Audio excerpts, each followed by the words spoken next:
this time. You guys, uh, well, Paul and Kanan did their pretty big side quest of fulfilling their promise to Tiamat in trying to sabotage Despater's operation by stealing back a child that he had apprehended. But through a lot of uh, errors, you guys eventually made it to the vault, but unfortunately, sprung Tiamat's trap at the last moment when you realized that the child was actually a walking bomb that was meant to go off and not only cripple Despater's Iron Tower, but also take out Paul, as she teleports only Keenan out when you use the mark.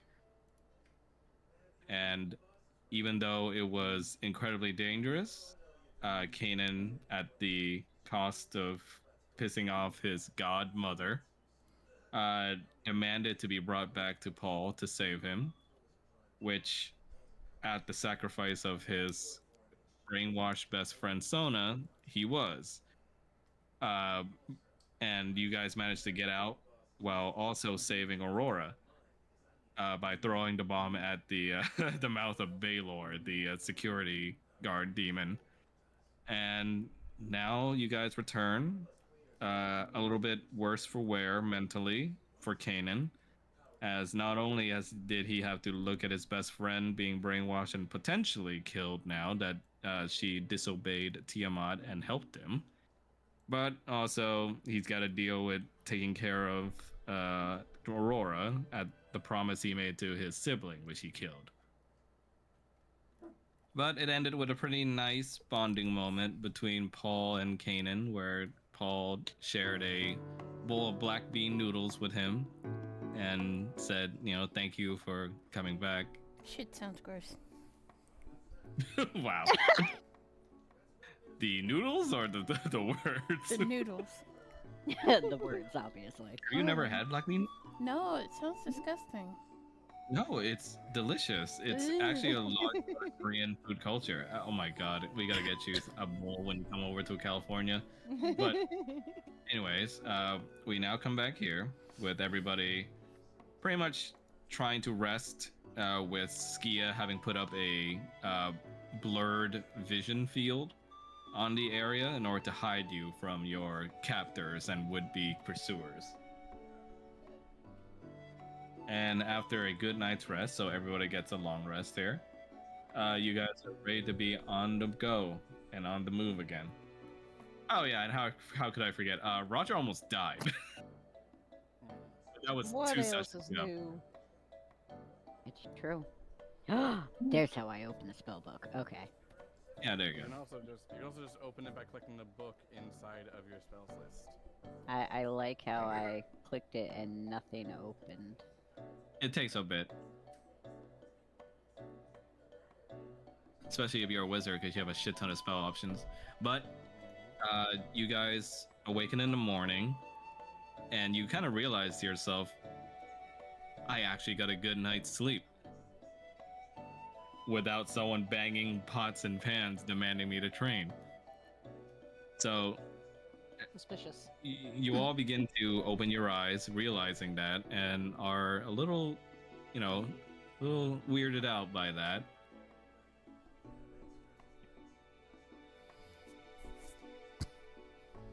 Roger just sort of rolls over, looks around. Okay, did Kanan getting messed up mess him up that bad? Is that what happened? Maybe he question? died. If he died, Kanan would also be dead.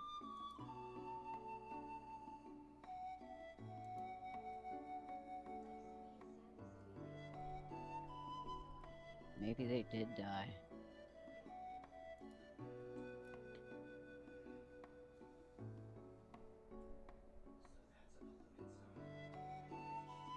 I'm just gonna stand and stretch and like start to look around for Soma. You don't see Soma around. Is anybody else in the building? Like, it's just the rest of the group? here, or? Yeah, you guys pretty much took your own sleeping spaces because there aren't conventional bedrooms, so you kind of just Yeah. slept on the floor in certain corners. And I'm assuming, that Rogers woke up next to Paul. But Yeah. for everybody else, I'll let them explain where their sleeping situation is, situated, I guess.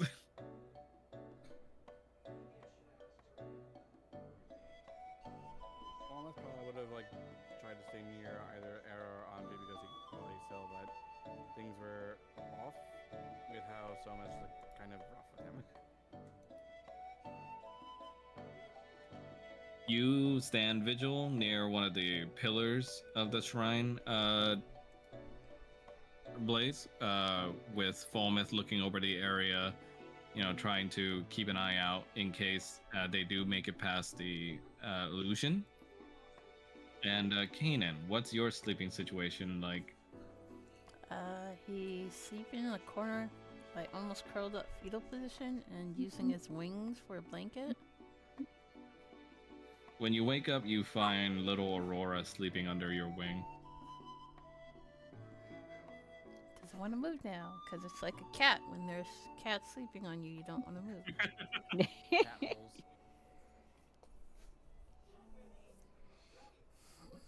And Kanan, when you open your eyes, you hear him suddenly appear from your mind in physical form. Hello, young Kanan. He's gonna turn his head at Selma, then he's gonna flop his head back on the floor. Slept well? No. Well, being as it is that you all did a good job defending each other and also the innocent recently, I figured you should be rewarded with at least a morning without training.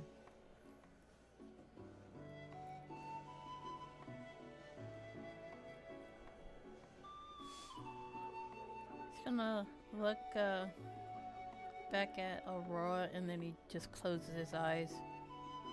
I just want to sleep and never get up.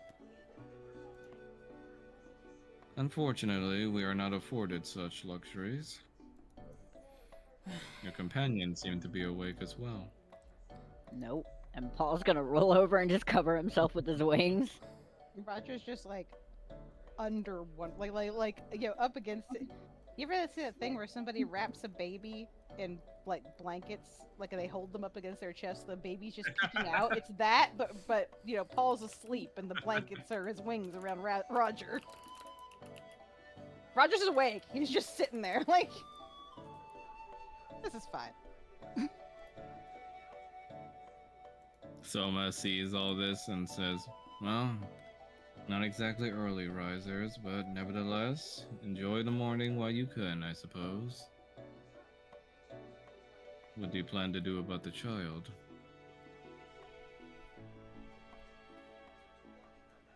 I'm taking her with me. Is that truly so safe? No, but I made a promise to Boreas. To the maniacal chromatic that tried to kill you? He's still my brother. And I orphaned his kid, so it's my responsibility. He made his choice when he decided to side with Tiamat. She didn't have a choice. I suppose not. Roger just sort of looks over at Soma during all this, and it's just like, oh, you're gonna hate me already, I can tell. I could see from Mr. Alecris's memories that you are quite the caretaker, Mr. Roger. Don't worry about that. I'm not opposed to protecting the innocent, but bringing one around with us at all times could prove dangerous. Not the first time we've done it. I was about to say. True, but nevertheless, some safety for the child should be considered. Can you not have someone deliver her home?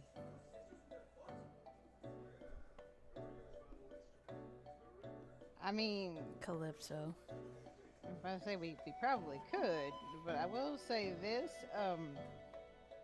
is it really a good idea to get a newly orphaned child and then just immediately shunt them over to strangers that they haven't ever met before? It would be better than seeing her dead at the hands of those who don't understand that she is but a child. A chromatic dragon, no matter the age, can prove quite a frightening sight. Wouldn't you agree? He's gonna glare at Soma. Roger's gonna look at him and he's gonna look at this, tiny baby dragon like asleep under or like on Kanan is just like,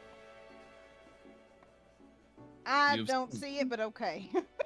In If- fairness, the people of Barovia tend to be very hostile towards non-humans as it is. Look at what Kane and I have been facing as far as discrimination, and you, Roger. Yeah, everybody seems to think I'm a girl. That drunken fool you encountered at that tavern earlier wasn't exactly kind to you being a dragonborn. I don't really care. Very well. I What, suppose should I I will have. give a shit about one man that doesn't like me just because of the way I look?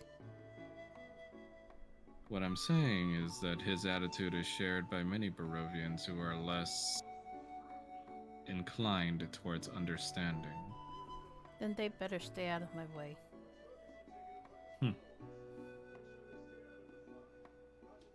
I am surprised that you were not chosen by Seraphina instead. I refused her. Good.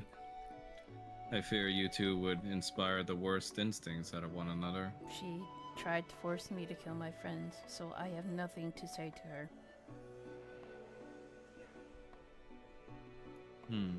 Yeah, she did that, didn't she?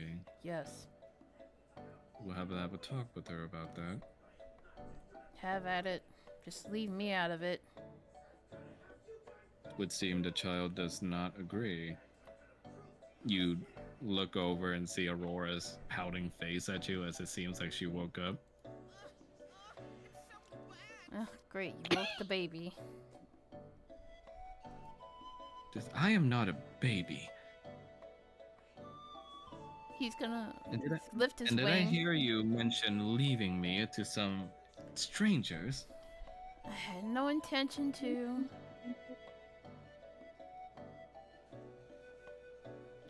There is Drakshara at the manor as well. No. I will stay with this man to judge his worth, as I promised.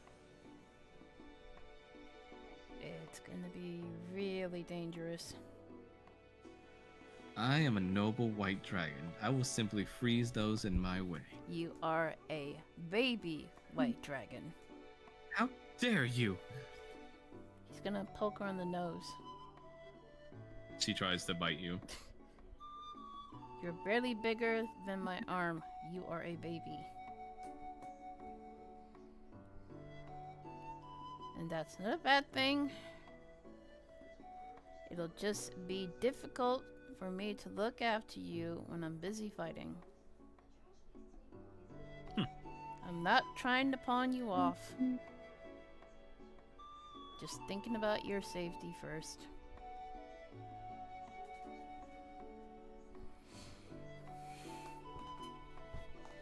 Where are your servants? I don't have servants. You don't? No, How do you get anything done? I do it myself. Ugh. We're gonna have to unbougie you. She starts running out into the snow and playing in it.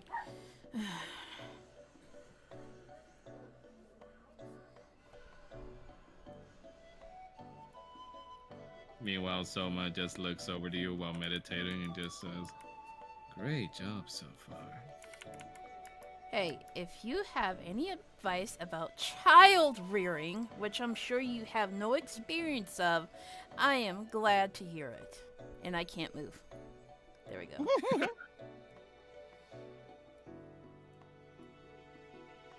By the way, did we long rested? Yes, we did. Yeah, so everybody long rest. I shouldn't have temp HP. Why is that still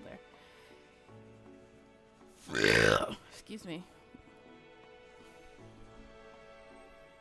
Kanan just doing that in Soma's ear. Well, I suppose it is time for me to rise as well.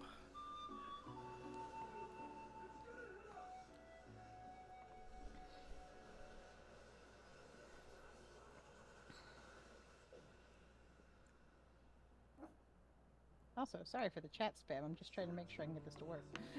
Oh, you're good.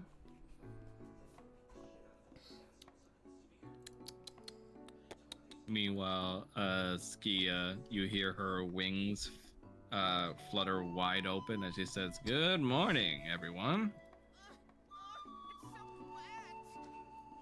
Morning,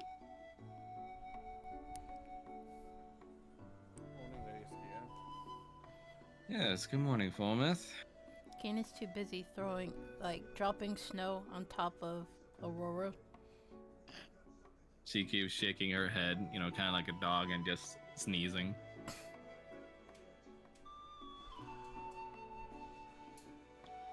Well, come on now, lover birds. Rise and shine.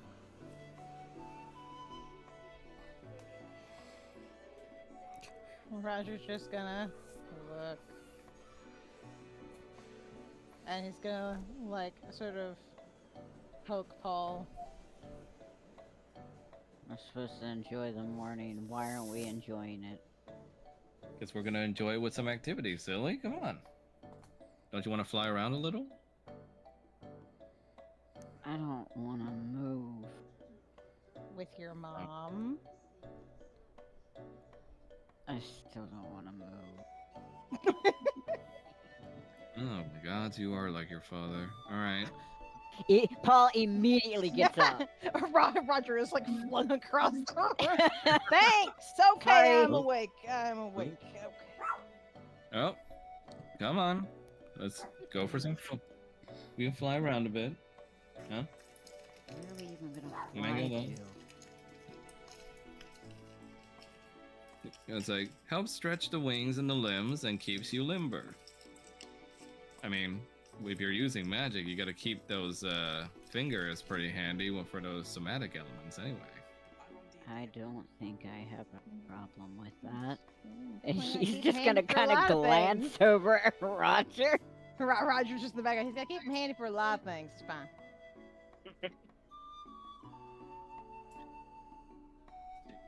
She sighs and goes like, how about you just help me make breakfast first and then we go flying?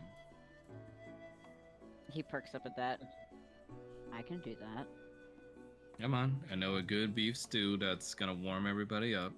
I know you got your magic friend there keeping out the cold and all, but still helps the spirit. Occasionally.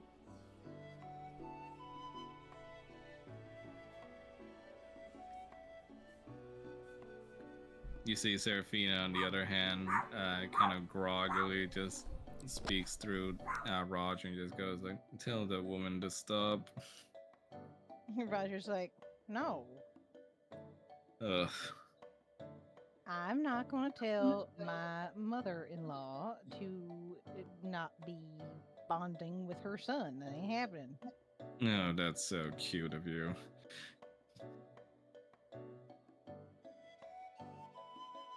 Thank you. She, she then just gags and just goes, ugh.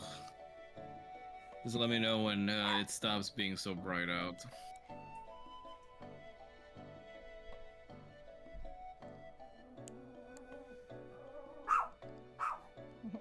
Roger sits there for a minute and is just like, so what you're telling me is I ought to go out there and try to stare directly at the sun. Do it if you want to. Maybe with those eyes blurted out, that'll help me see him less. Wow, thanks. You're welcome. Look, that wasn't because of you. You know that, right? Now, if you're gonna go get some of that breakfast your little boyfriend is making, no, make sure no, to no, grab no, something no, for me. no. Hold on. Yes, I'm going to, but hold on now. You don't get a weasel out talking about it. I know I showed up looking like him. That was because we ran into my mother. I know the reason. We So share your little head. I know, but still, like there was a reason for it. It wasn't just I'm a grown woman. I'm not gonna throw a pissy fit about it. I'm just going no, to but do you're the gonna adult sulk thing about it. and just let it soak all inside my brain until I just reap the benefits of all the nutrients of all that bitterment and resentment. So you're gonna sulk about it. Yup.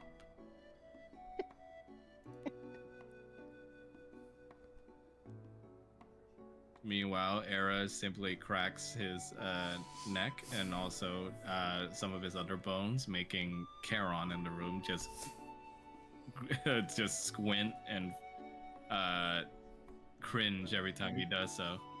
Could you not make those noises? They're. Ugh. Era goes, oh, well, sorry. Just want to keep myself limber, as Lady Skia said. Ah, anyone feel like going around for a few laps? Sure. Alright, Falmouth. Anyone else? Mr. Roger, I know you could use a little strength in those bones. Roger is going to look at him and just be like, I'm sorry, you think I need strength in my bones? Oh, come now. A little bit of fitness won't hurt, will it? If you saw, and Roger's getting up to his feet as he says this, but he's like, if you saw half of the stuff that I did on the dance floor, you would not think I need this, but all right, he's gonna come out with it. Seraphina goes, no, sit back down. We're not doing this. Seraphina, you can shut up because you can sleep in my head. Ugh, I have to feel what you feel and all that sweaty disgustingness. It's snowing. Disgusting. Disgusting!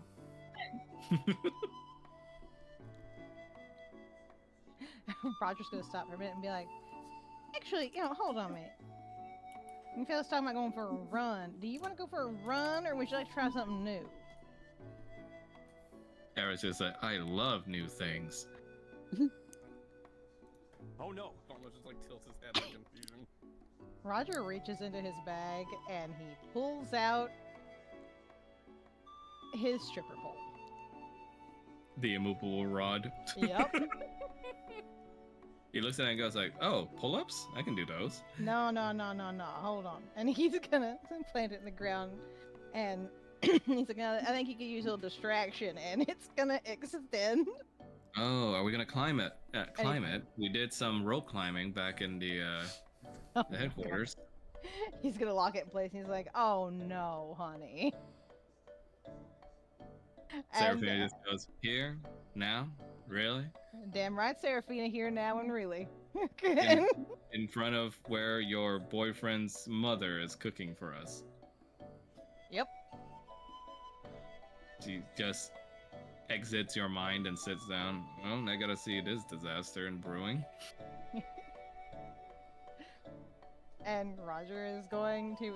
It's going to be some simple moves on the pole, like some things that he can manage right now. If he wants to do full-on dancing, he would probably need to actually take off some clothes because the nature of pole dancing actually requires that. Fun fact. Era Things you just learn. clapping the whole time, like little penguin claps.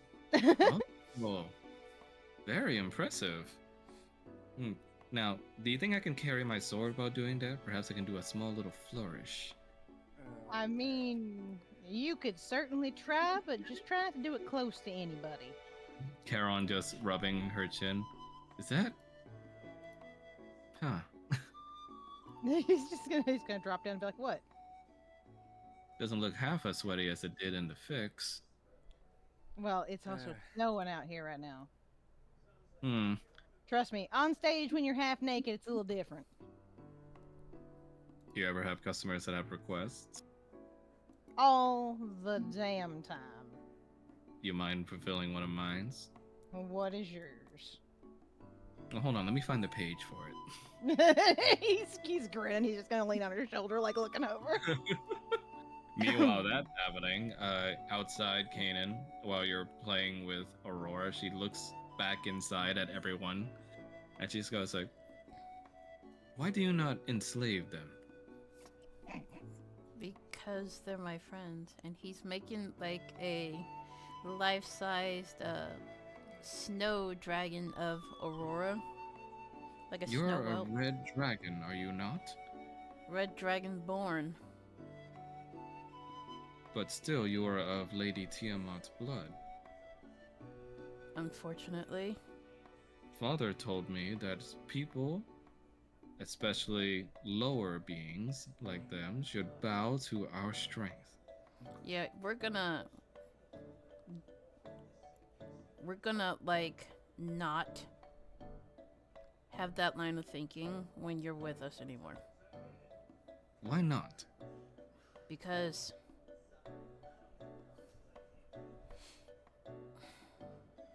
it's degrading, just it's raises a brow. inhumane,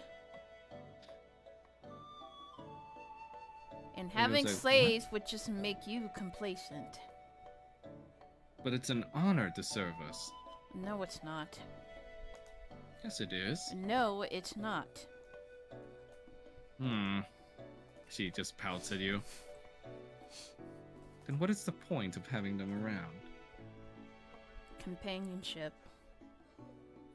Companionship. Yes. I don't think Father has taught me that word yet.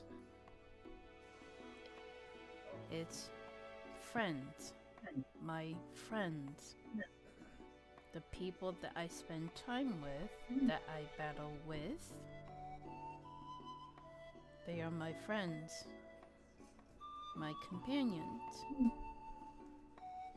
Friends. Mm-hmm. Is that not just slaves without the pay?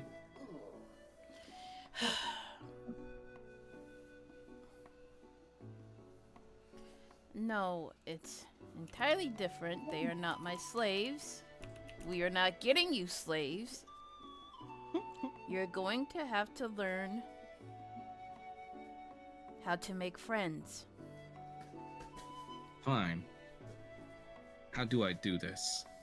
Well, you just be yourself, but seeing your case, that might be a bad idea. But, Hey! uh, Show me some respect as Princess of Boreas. I'm the Prince of Tiamat, so I kind of outrank you. She sticks out her tongue at you. He, finishes his little, life-size little baby dragon snowman thingy. What do you think? Is that supposed to be me? Yeah. Roll for performance. Why performance? What the fuck? Because literally, what else are we gonna roll for snowman making? Oh, that's not bad. Amazing. She looks like, it does strike a certain elegance like I do. And it is made of snow. It is acceptable. Glad you like it. Now let's see you make your own. You may pet me as a reward. You are rewarding me with petting you. The highest of honors. He's gonna roll his eyes and he's gonna pet her. No. Do it right. What do you mean, do it right? Gently. He's gonna pet her gently. You will have to learn. My father did it much better. Anyways, we're gonna work on that friendship thing. We're not going to boss people around. How else will they know what to do? You ask them nicely.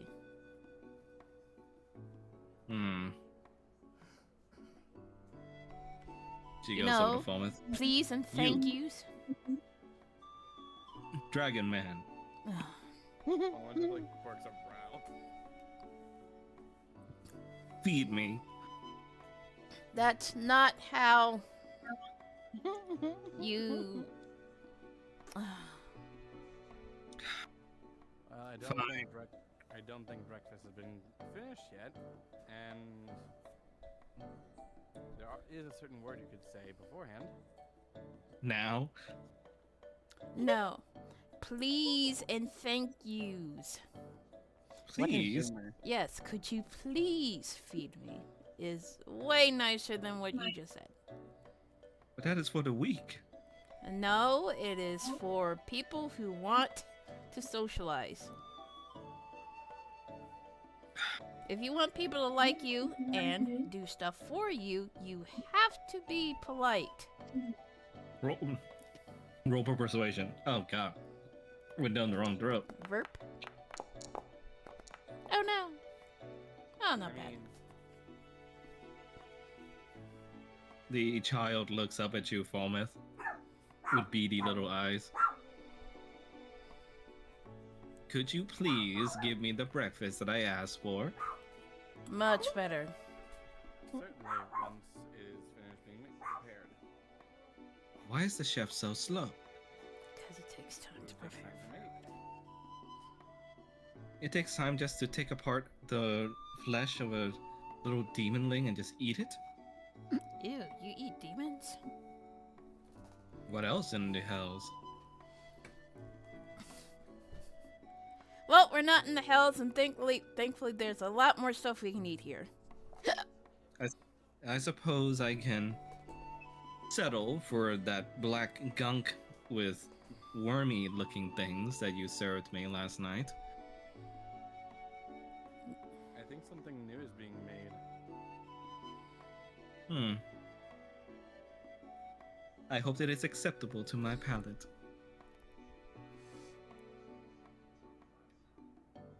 Never hurts to expand your palate. Very well. I hope it is as acceptable as the black gunk. Red one. My That's not name. very specific.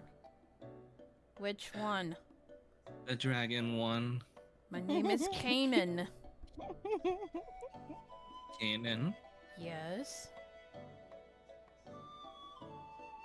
She looks over to you. You will serve as my seat for this meal. No. No? Yes, no. How dare you refuse a princess? For one thing, I am not a seat. 2, you're being extremely rude. And 3, again, I outrank you. She spits a little snow at your feet. However, if you would say please and thank you, I would consider it. Humph. I will eat outside then. Suit yourself.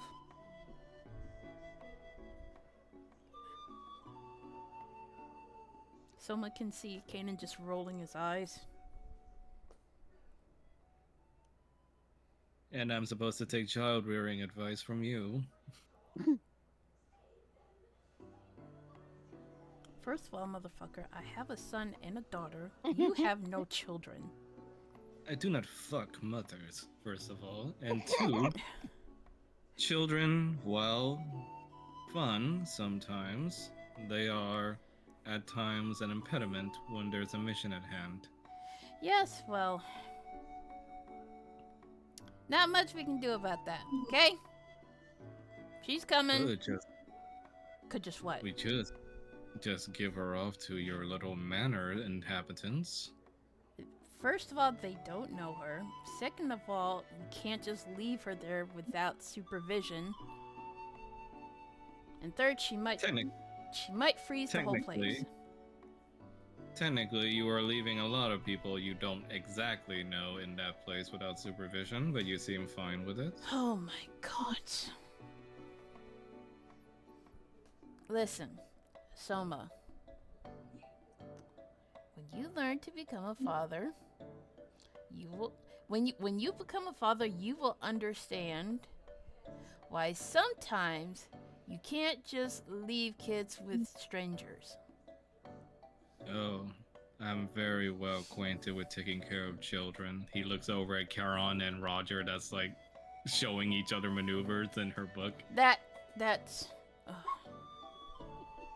You try dealing with a bunch of immortal spirits for decades, trying to rouse them to do their jobs. that's not children. That's just adults being children. I don't frankly see the difference. And you never will. And he flicks him on top of his forehead. He catches your finger and just goes, "Why not just teach the child some discipline?" Because you have to do it delicately, especially when it comes to dragons. As far as I can see, her father has been treating her like a delicate little flower her whole life, and perhaps that's the problem. In due time, the kid just lost her dad. Just let me do my thing. Just be careful not And to no let back that talk. child... Alright. I suppose I will trust you in this, but when it all becomes too much to bear, know that I will intervene.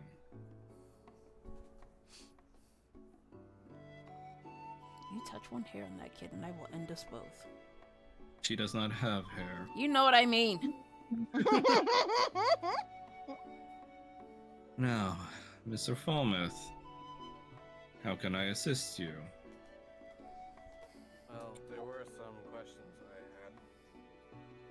Ah, it would appear someone has need of my wisdom then. Oh, God. Enjoy the parenting, Kanan. Oh, fuck off. Let me know when What? you need to stick to your carrot. Roger hanging upside down from the pole. What?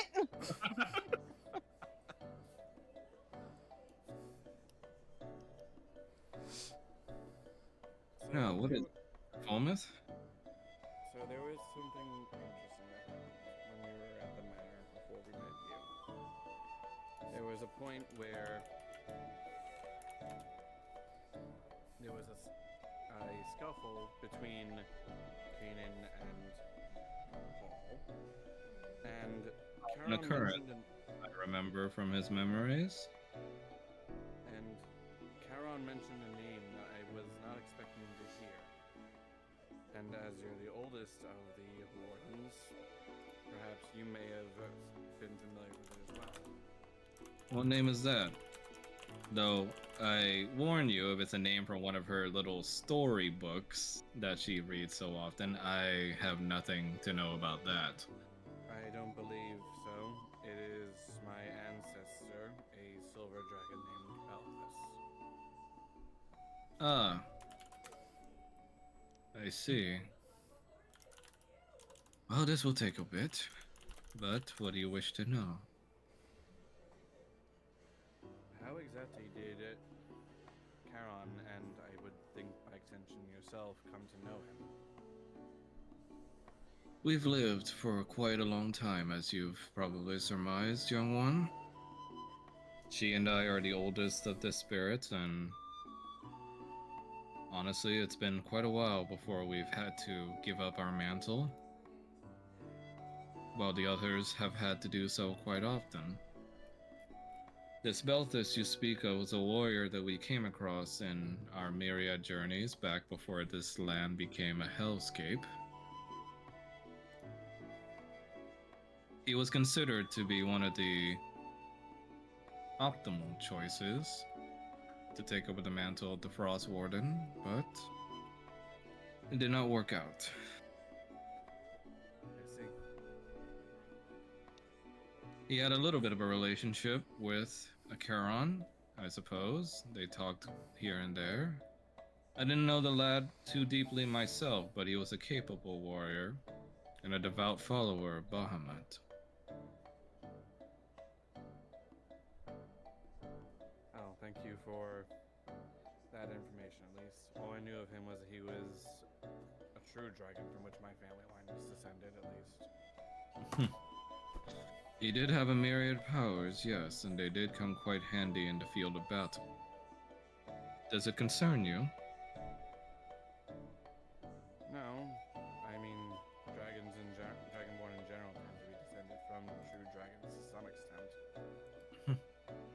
Well, you do bear a striking resemblance to him now that you mention it. But if you are as any bit of a capable warrior as he was, and I have seen you in combat, I think he would be proud. Paul just smiles at that. Now, something else that was coming to mind, it was from that same incident. When when Andrew was trying to intervene, he did so in Era's form and was going into the mind for the powers of King's sister. But something unexpected happened. Andre also manifested separate, which Andre wasn't even aware could happen. That's part of what I had said, I'm afraid, would happen when the boy would split himself in two like this. We weren't sure if it was a possibility that there was a vestige of the previous one still lingering. That is an interesting notion. I've never heard it happen before, but again, a warden would never usually split themselves to two forms like this. I understand the boy still carries the responsibility of guilt on his shoulders, but sometimes it's best to leave dead spirits be. He not only shoulders that man's appearance, but also his personality. True. That's also what led me to wonder if it's possible there's some vestige of the original Paris still lingering within the blade. He rubs his chin. Well, you are his pact partner. I cannot interfere in that. Perhaps a little bit of exploration is needed as to the nature of such powers for him. Irina But made that- no resistance to that. Perhaps, but nevertheless, the training that I did with you that one time was not for show. Each time he forms those blades, he does so more imperfectly each time. And I fear the more he does so, the more he will actually legitimately split himself into two. Hmm. And I cannot afford to have one of my warriors be at half strength. Keep that in mind, young Fulmus. I understand. Now, if you'll excuse me, I have a chicken to boil. There are more flavorful ways of cooking one.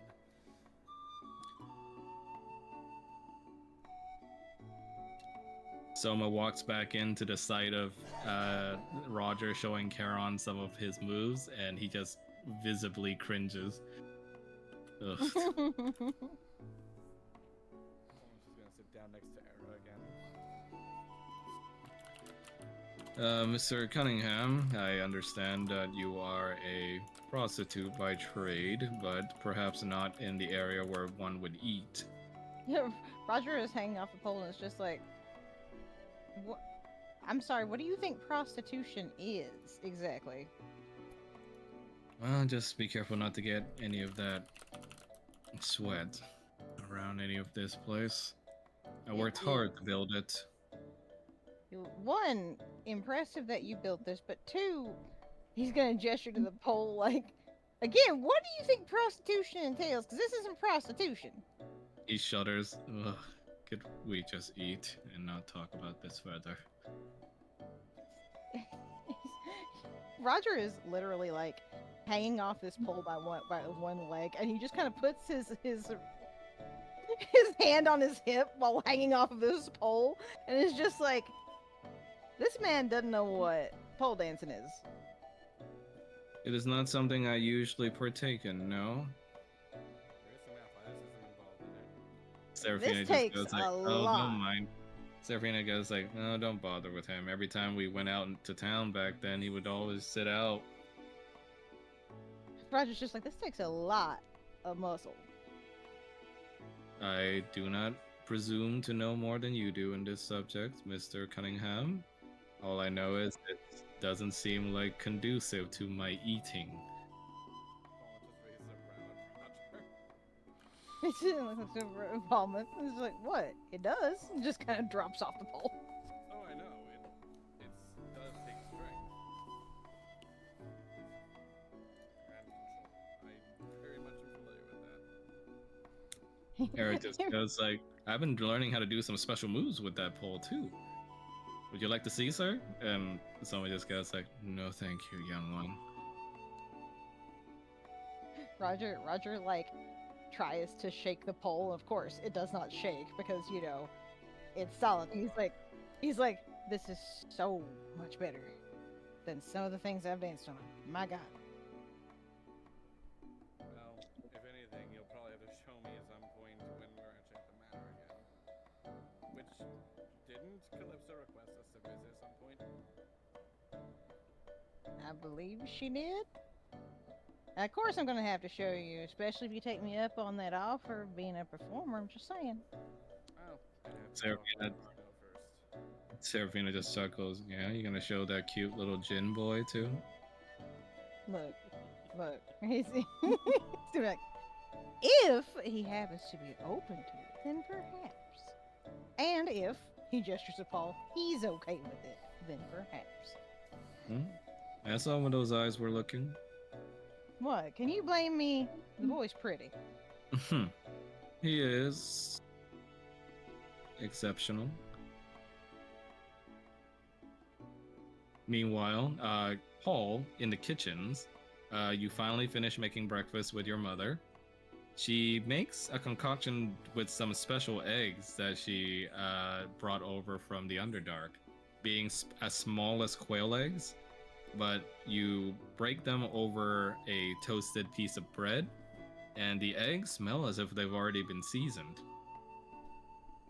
But the strange part is they're teal in color. In the yolk, I mean.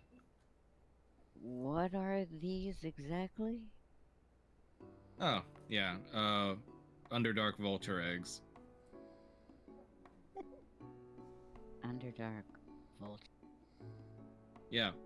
See, the vultures in the Underdark have a pretty interesting diet of eating reefs and also scum life on the bottom of the sea floor in the Underdark. But because of that, it pretty much seasons the eggs already when you break them open, so you don't even need anything extra. I don't know how I feel about that. Give it a taste. He does so very tentatively. You taste it, and it tastes like a combination of caviar, but also egg at the same time.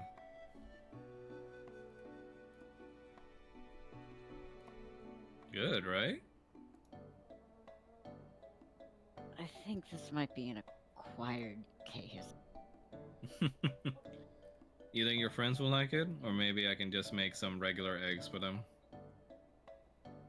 No. I think they should try it. Alrighty. If they don't like it, I'll just blame you. She hits you on the hip a little.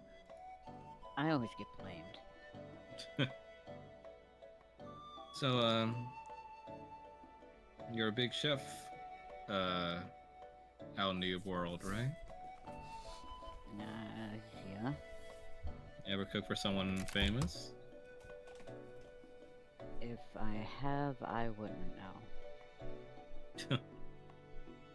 Well, you got a cute little boyfriend from your cooking, from what I hear. On accident, yeah. And I see that he's a tiefling. What does that have to do with anything? She smirks at you. It's nice to know my son has the same taste. Huh? Don't worry about it, kiddo. I'm gonna worry about it now. No, come on. Help me get some of this toast out to your friends. What is that supposed to mean? You really are like him. Don't say that. You hear Skia's voice shout out to everybody. Everyone, breakfast is ready. And little Aurora looks up at you, Kanan. Kanan, Yes? would you please carry me over to where breakfast is held? Sure. He's gonna kneel down and open his arms for her to jump in. When she does so, you feel something in your bag start to resonate. He's gonna hold her in one hand and go through his bag. She says, "Hey, don't manhandle me." Oh, I'm sorry. You look through your bag, and the Zeal Draconic Gene seems to be shining.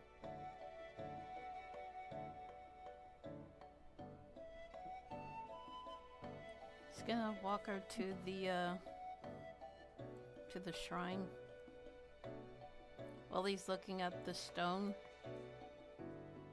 You hear a voice coming from the stone, a familiar one belonging to Boreas. Brother,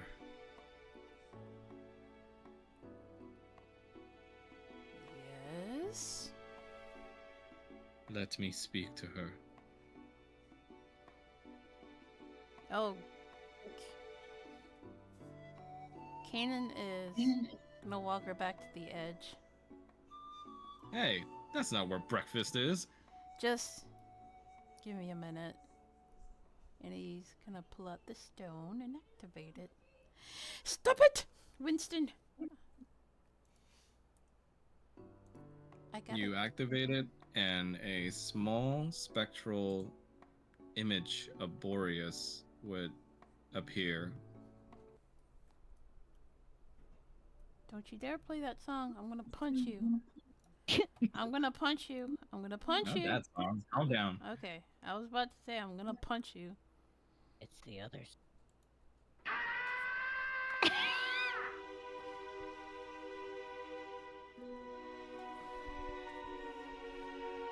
Where's this from? FF12. Ah, okay. Haven't finished that game. That She was some fun. sees like the outline of his spirit over your body, Kanan, in his large draconic form. And he speaks through your mouth. Does everybody see this? Yeah. Okay. We're under attack. Job's done. As everyone has their breakfast in front of them, you guys peer out to the side and see what's going on with Kanan and Aurora. Roger's just slowly eating his toast, watching this, like, so I guess Kane's up to more dragon shit again. I like how it's just business as usual. Look, man, you ripped your wings off at one point. At this point, this man does not expect anything less. Seraphine just goes like, "You're all just gonna let him do whatever it is that's happening?" I mean, not like he's trying to kill anybody, he's just Yeah. talking. She shrugged and looked and said, "Honestly, I would rather look at what's happening than what's in front of me." She looks down and just winces at the teal eggs. Oh, they're pretty good. Why are they blue? I Because don't they're know. good. She pushes the plate forward. I think I'll save it for another time. Have you actually tried it yet? No, and thankfully I don't need to technically eat. Well, how about you take a bite anyway? She says like, "How about you go away?" Oh, unfortunately for you. It's true. Soma just says like, to be quite honest, I'm very wary about these eggs as well and their coloration. Roger just shoves what is left of his in his mouth. They're fine. He looks over to Paul and Yes. Skia. Lady Skia, young Paul, what exactly are these? Question: Eggs. Is someone still cooking that chicken? Yes. Okay. Okay. No, right. We're just gonna go rummage a little bit in Paul's bag. Anyway, continue talking. Don't ignore me. While that's happening, Boreas lowers himself down to his child's head and nuzzles her. And you see little Aurora crying. Why you gotta do this? Papa?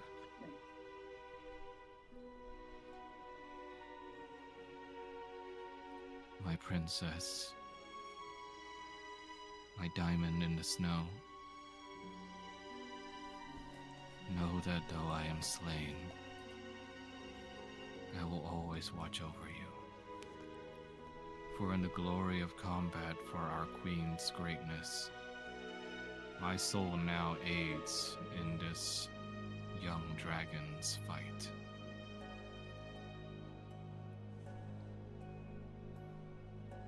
And with him I will never be too close to death and too far from you. Know that I love you.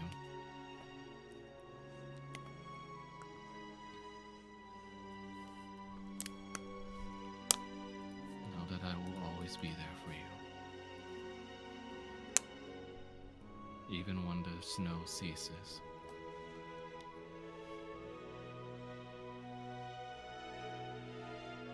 You see she starts bawling her eyes out.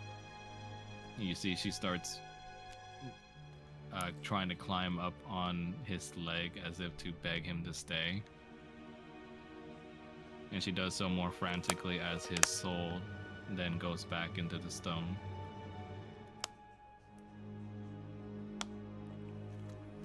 You know, The little just girl looking at you jacking my and- body again.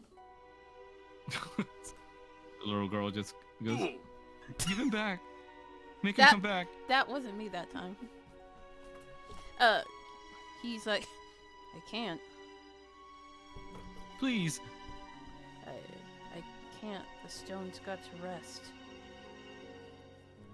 You see her mouth starts to whimper as she turns back towards the cliff.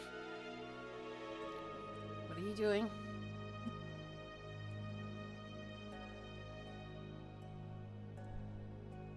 I miss him.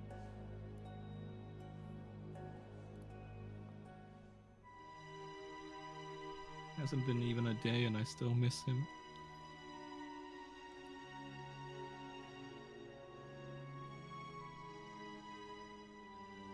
He's gonna sit next to her. He died in combat like he always wanted, but how could you take him from me? He is looking pretty guilty and because Mother bade me to do it. That, and he was causing a blizzard that was slowly killing the people down below.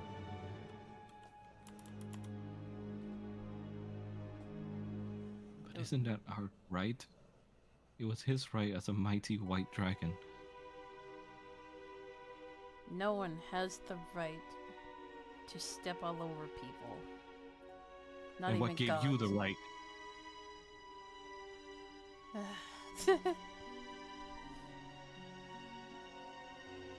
Just take me to breakfast.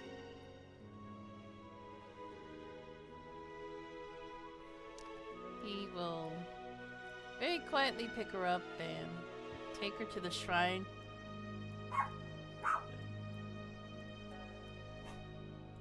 You guys see Kanan joining you guys now for breakfast? Dude, super Miss quiet. Era asking you, Mr. Kanan, is everything alright? He'll just shake his head no. Would you like some of my toast? No, I'm good.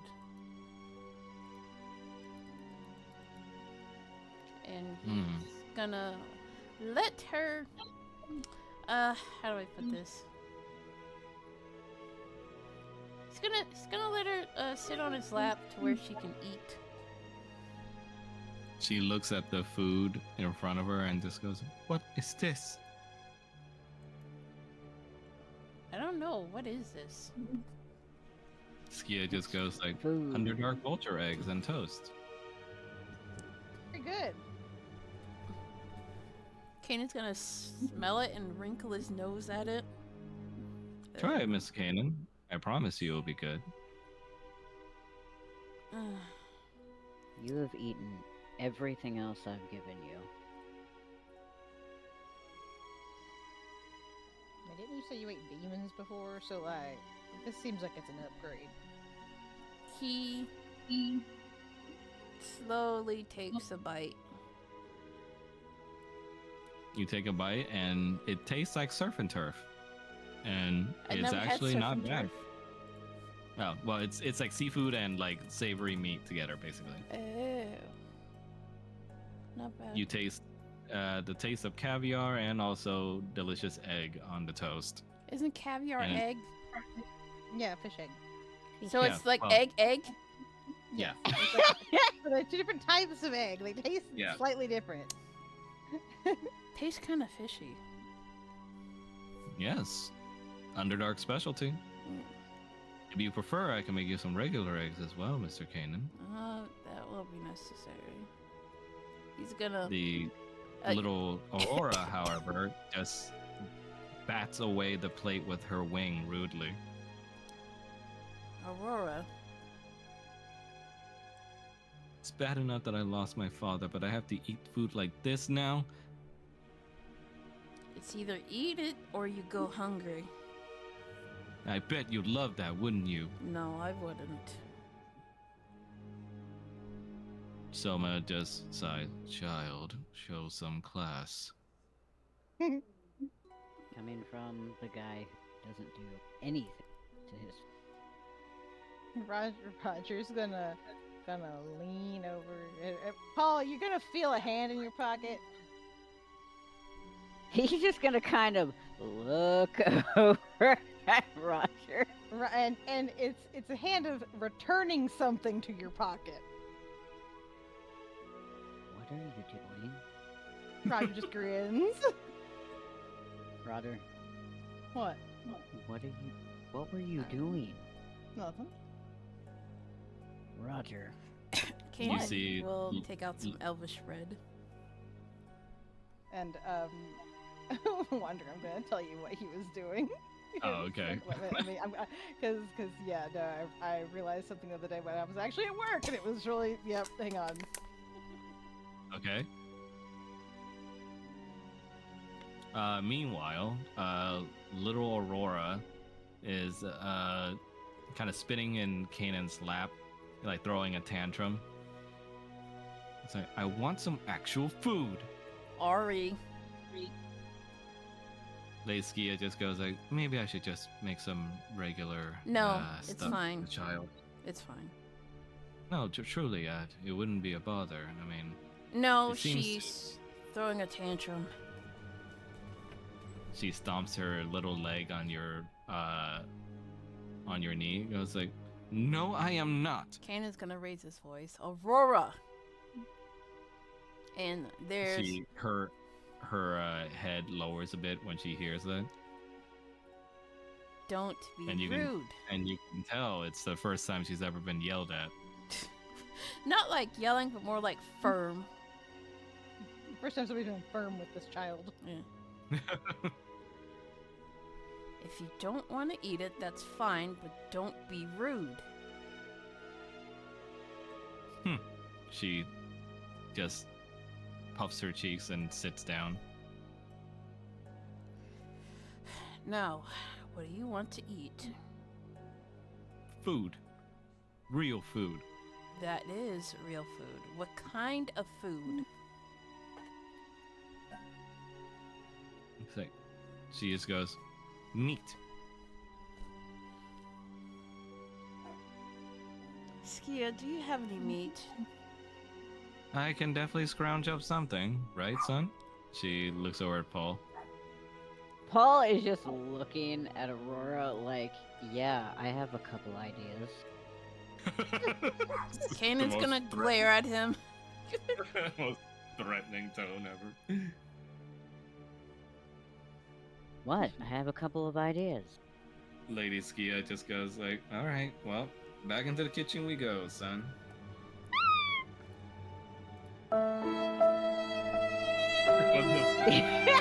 That was not me. Lies. That wasn't me either that time. Oh, so then it was you earlier. The oof, yes, that was me. Soma just takes a small little bite out of the toast, but you can tell he's avoiding all the egg bits. Why are you Roger is avoiding going. the egg? Well, it's not exactly the normal color I'm used to from eggs. So, True, young one, but you know my tastes. Yes, you like blandless chicken. I'll Oh, have you you had know, my chicken boiled boiling? chicken is delicious. Oh, yes. Why, did you want some? oh no, I'm fine. I just want to make sure it didn't boil over or anything for you. Oh, you're right. I should go check on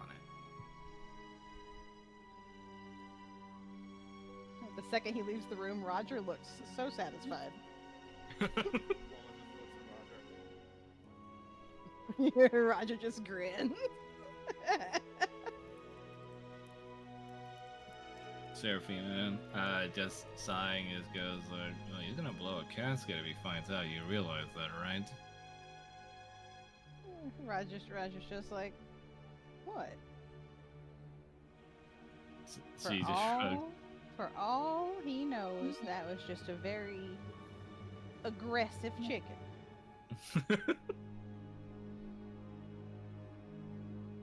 You see, little Aurora continues to huff as she goes up on the table and sniffs around. Get off the table. He said, how dare you talk to me in such a way? You are Get- not my father. Get off the table, Aurora. She squints her eyes at you. Roll for persuasion.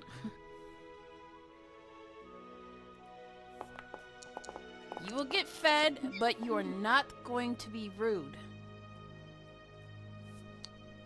Seeing your firm tone, she sits back down.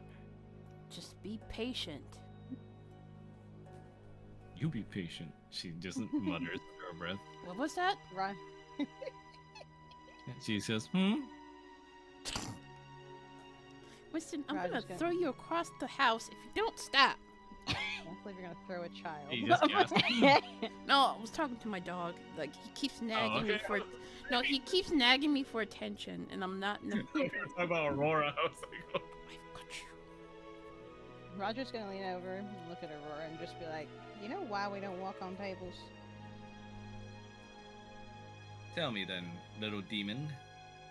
Well, where were you just at? Well, floating around, about to blow up, I No, suppose. darling. It's gonna pat her on the head a little bit. Just out there. You were out there, right in the snow? Mm-hmm. Okay, so what happens out there that doesn't happen in here? She tilts her head. She then whispers to Kanan, what is the answer to this question? Don't look at me. He asked you a question. But you're supposed to help me. Oh, but I thought you were a grown dragon. You know this, don't you? I don't know. Humans screaming? I mean, yeah, that does happen out there, but no. Think about all the stuff that's on the ground. There's dirt. Animals poo there. Piss there. You're gonna walk around doing that, and then you're gonna walk across the table that you eat at. Hmm. Not exactly Usually. the best kind of seasoning. Usually the slave kobolds would just clean that up, but you have a point, demon. And if you're taking care of yourself, well, doesn't that just make you stronger if you're not relying on a bunch of people to help you all the time? Hmm. If you can do everything your slaves can do, doesn't that technically make you stronger than dragons that have slaves? Your companion has a point, Kanan. Does he now? If this strength thing will make me stronger, I demand that you make me as strong as that.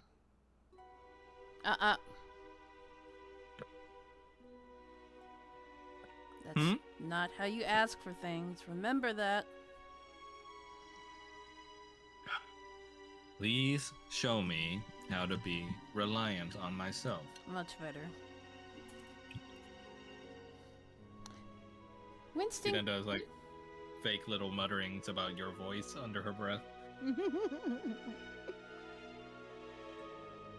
Kanan's gonna pinch the tip of her tail. Ow! That's sensitive. Huh? What? You will apologize. Apologize for what? I didn't do anything. She smacks you with her little tail.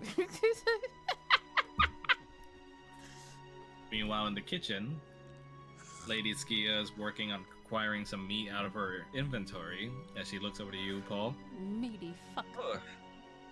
Ugh. That's a hell of a kid, huh, that you guys got? She's something. Must feel pretty awkward trying to feed the one that almost blew you up, huh?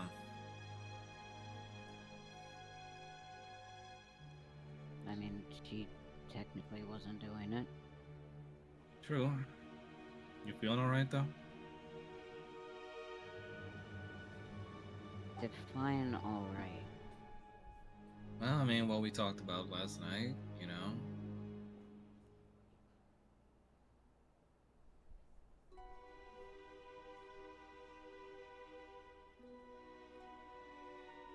I don't know. Also, you haven't worn it yet. What? The package I gave you. I mean, if you don't like how it looks, that's okay too, but, you know, just... I haven't even opened it. She puts her hands on her hips. Tarsus, you will open that thing. I didn't knit it for nothing, you know. Oh my god, your mommy knitted you something. He is going to pull the package out of his coat. I didn't know what it was, so I didn't really want to open it around anyone. It's not like it's a bomb. I mean, technically it could be, and he's opening it. You want... you think I would want to blow up my own son? Honestly, I don't really know anymore. She pats you on the back. Just open it. You're such a worrywart like your dad.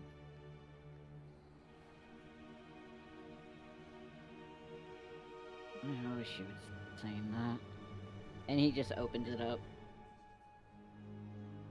You open it up and you find a extremely fine looking made coat for yourself. A new one.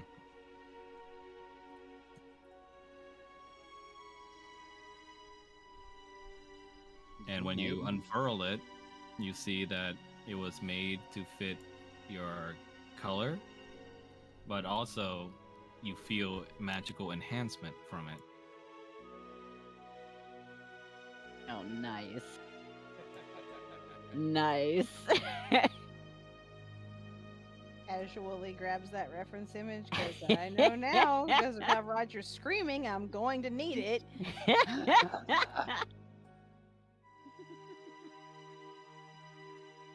I meant to give it to you on your 18th birthday, but I guess I'm pretty late for that.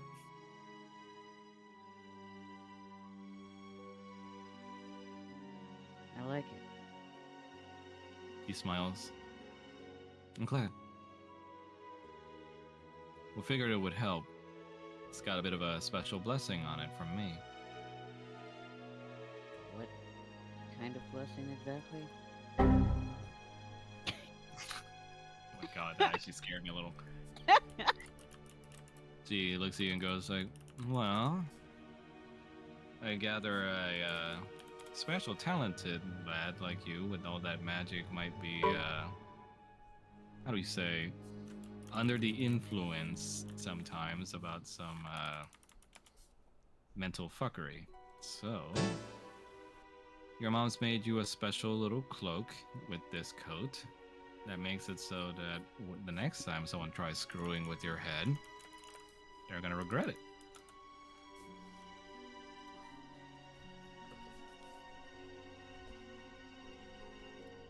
Is it bad I kind of want to test that? Well, you go on ahead. I mean, if you know anyone with psychic magic.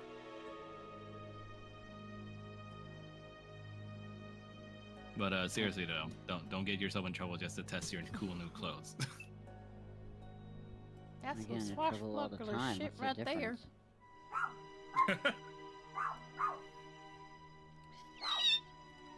You want to try it out while we go flying? Sure. Got another special trick too. Oh Lord. How many? This thing doesn't like give me dogs, does it? I'm sorry? Roger has a coat that made dog. No. Why? Did you want a dog? No, I have enough. Just put it on and see what I'm talking about. He is going to take off his current coat and put on the new one. You put on the new one, and it feels like, for the first time in your life, you know what a perfect fit feels like. You feel the clothes adjust to your sizes, as it fits loosely but not too tightly for a comforting breathing feel. And more importantly, you realize that much like your mother's cloak, where her wings are part of her cloak, the coat has now made it so that your wings match in coloration to it, and also acts now like a cloak on your coat when the wings are not being used, and they cover over you like a cloak.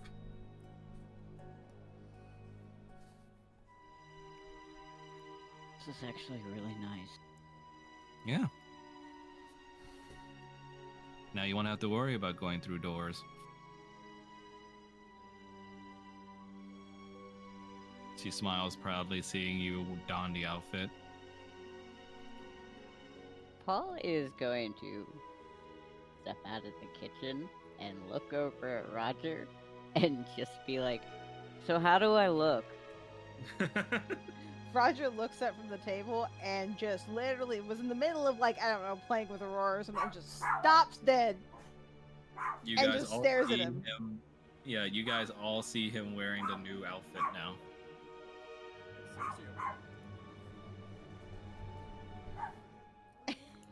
This is apparently what she sent me, and I didn't open it. All the feathers on Roger's tail. are, Molting like, season standing on is- end, like spread.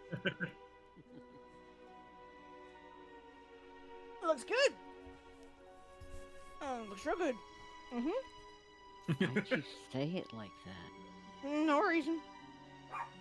Seraphina goes, he's trying to hide the tent in his pants, that's why. Shut up, Seraphina. Paul is just gonna blush. Someone says, it looks quite regal on you. It's a good look, young Paul. He says Yes. as he takes off his plate of sabotaged chicken, in a way, from Roger's doing. And he I mean, goes, is it not perfect?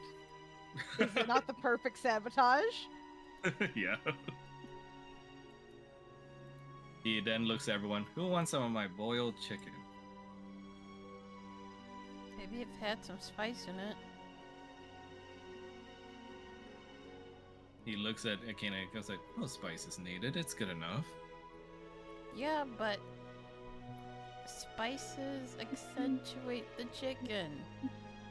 Why would you not put Roger. spices on it? Roger's going to look directly at Paul and just be like, I could kiss your mother right now. I'm just going to tell you that. I'm not going to. I'm just going to say. Give me some chicken. All right. When he gives you the chicken, roll for perception.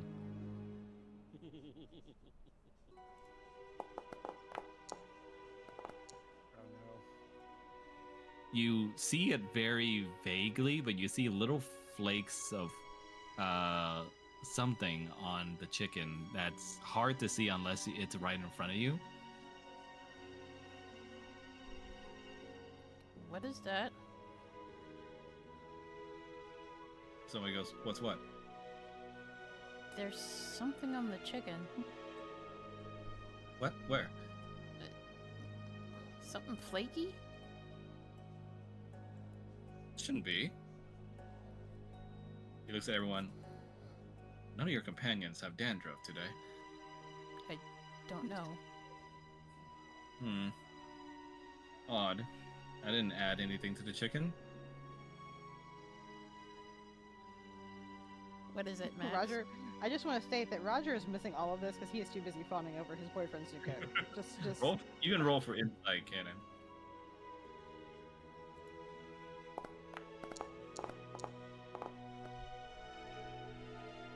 Your eyes trail over to Roger, and you remember he was over in Soma's pot for a bit, and you kind of connect the two together.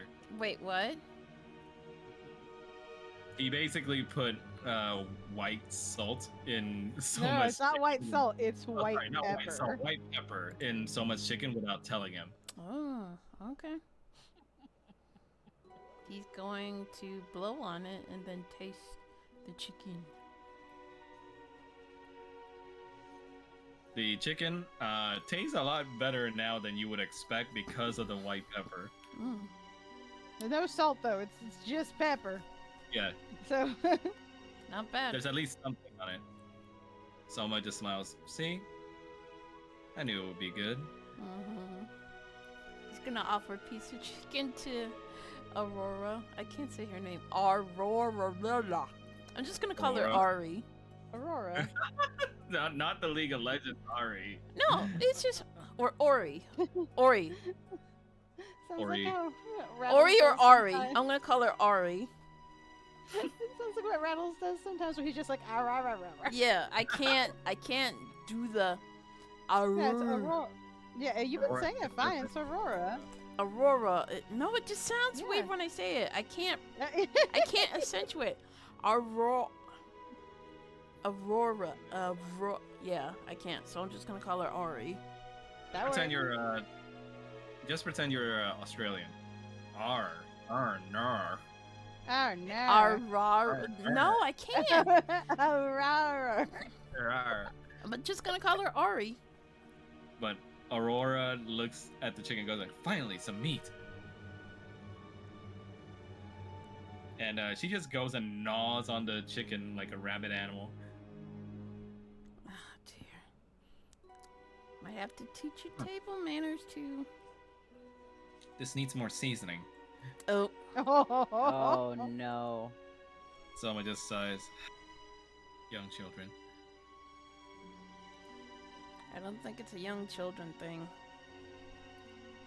Aurora looks at you is like, "You should fire this man." I can't fire him. We are bound at the hip, as it were, young child.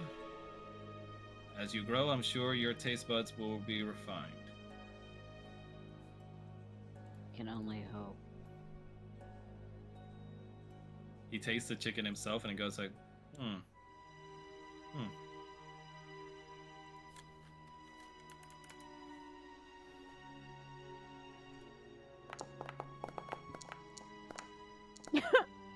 He says, tastes a little different, but I suppose I might have left the chicken in for too long. This is all well and Gotcha. good, but shouldn't we head out soon? Roger kind of looks over like, damn it. Lady Skia says that, well, perfect timing. Me and my son were actually gonna try flying together, so it would be a good time to make way. Okay. Now, what about your little griffin friend?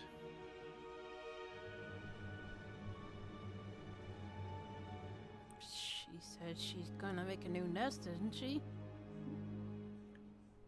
Oh, I know, but just wanted to make sure we're not just, I guess, being rude is the word. I'll talk to her. All right. Well, Paul, time to test out those wings. You say that like I haven't flown before. Not the way we fly, son. Roger's gonna leave to give him a kiss. That.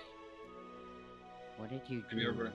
Have you ever enjoyed flying for yourself once? Never really had time to. You seem like a stressful kind of kid, right? I mean, how about this? You like a little bit of alone time, right? He's gonna kind of glance over at Roger. Roger kind of looks over, just shrugs. Not really. I guess it would depend. Well, maybe when you learn to fly properly, you can take your little boyfriend out for a ride. And I don't mean the fun way. Roger grins. I suppose.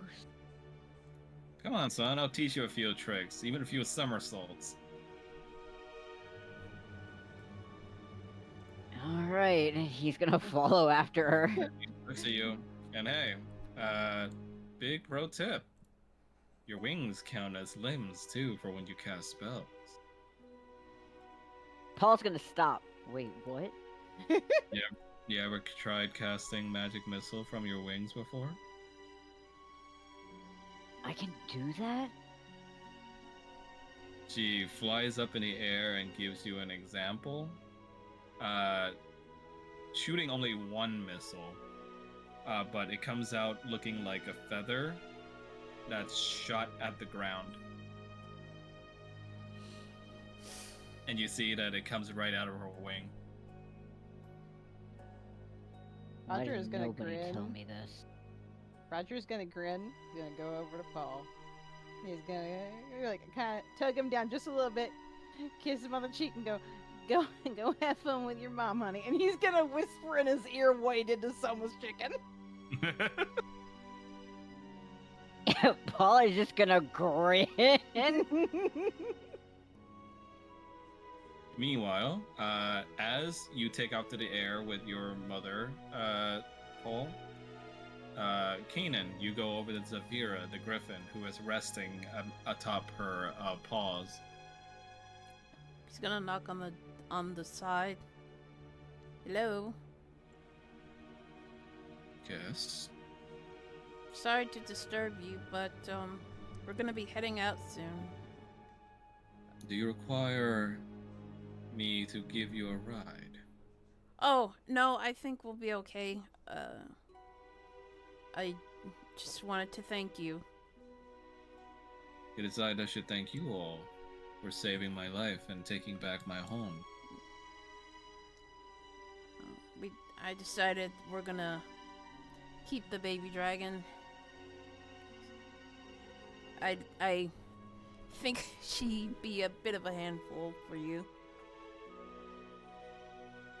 Well, far be it from me to tell you otherwise, if you have taken on the task of caring for her. She's family to me. I mean, it'd be the responsible thing to do.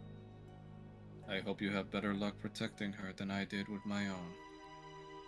He will nod. But should you ever have need of me, there is a special call you can call out, and I will hear it. Do do do do do.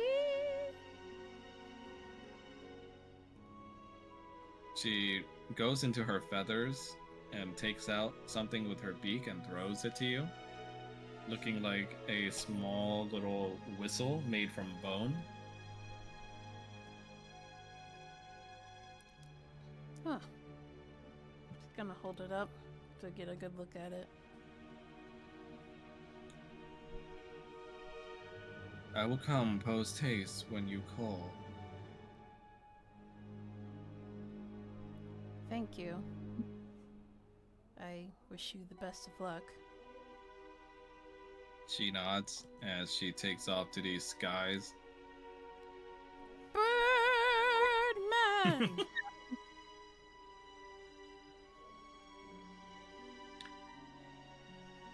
As you're flying through the air, Paul, you see the invisibility blurred field dissipates, allowing for the group to travel outwards back towards the Rivermill town. And you fly along with them with your mother as she shows you all sorts of tricks like barrel rolls and somersaults. I can show you the world.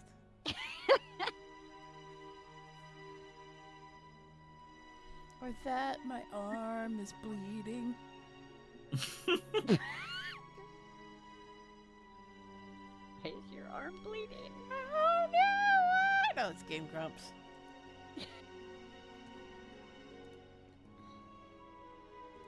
You guys return to the Rivermill town.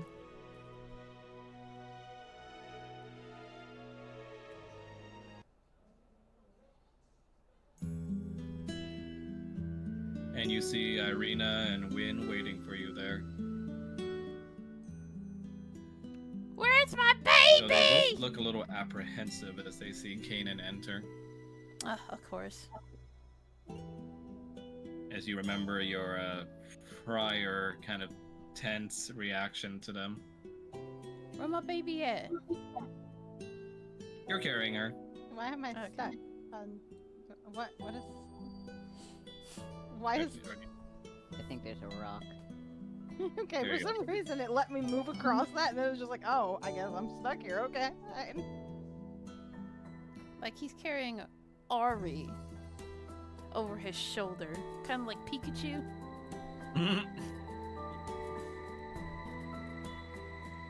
Peekaboo! Peeka! I'm just like halfway watching his boyfriend fly around. Paul, Probably you just out here being land. distracted. Paul, you land safely with your friends as your mother still flies in the skies. You're headed for Kresk, right? Unfortunately. I'll meet you there, son. All right? Are you gonna be okay? I mean, you saw the missiles coming from my wings, right? Okay, but there's dragons after you. I'll be fine, son.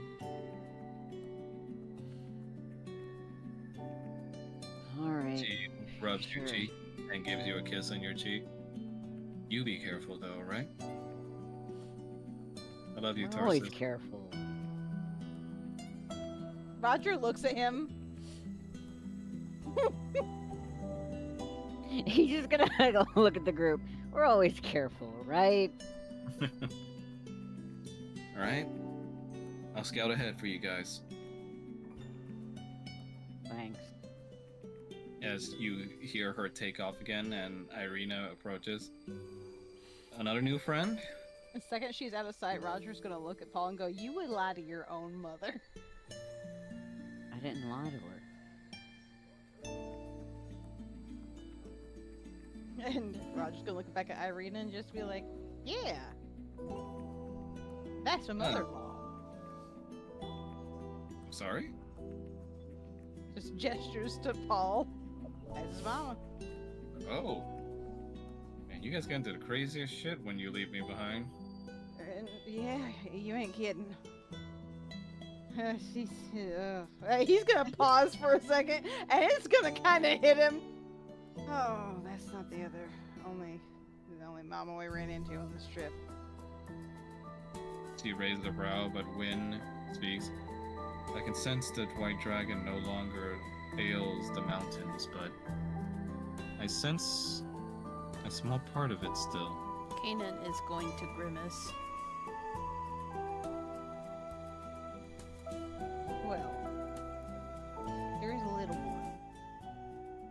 counts for anything. You kept it young. Her We're not name hard- is Aurora. And Wynn she's looks my at you, niece. Kanan, kind of tentatively, remembering your last encounter with her. Kanan.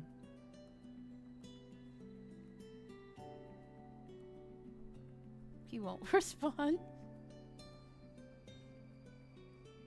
Well, as Oh. tasteless as this task was for you to do, I still thank you and your companions for doing it. Sure. Roger's gonna be just a tiny bit of an ass. Just a tiny bit. He's gonna Say lean it again? over. I said Roger's gonna be just a tiny bit of an ass. Just a tiny bit. Because she's like Kanan and he doesn't say anything. Roger's gonna lean over and be like, now Kanan, is that the nice way and the polite way you reply to people who say your name? He's gonna punch him in the shoulder. Damn. I understand your haste, Mr. Kanan, but you saved these people today. And even if they are soulless, if one day we can help them, I'm sure they will thank you all for it. Granted, if they even remember. I will ensure they do. Roger's gonna look at him and just be like, I would hope that Sean? if you get to a point where you don't remember things, you would hope somebody would take care of you. She nods. Unfortunately, it's an affliction that deals in a lot of these soulless in Barovia. And as the days grow more, so do their numbers.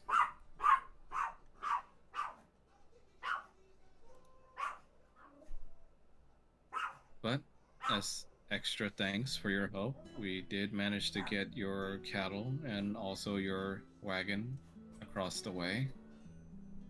You should be good on your way to Kresk now. Are you gonna be good here? I will watch over them for a bit longer to make sure everything is fine. But Mother Nature provides, I will be fine.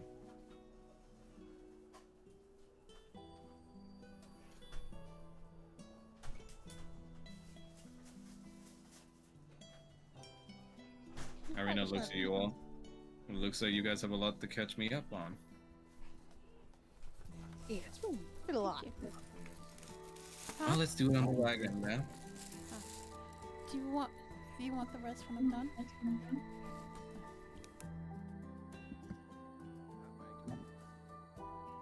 As you guys walk back to the wagon, Kanan, you notice Irina doesn't even pay you a second glance.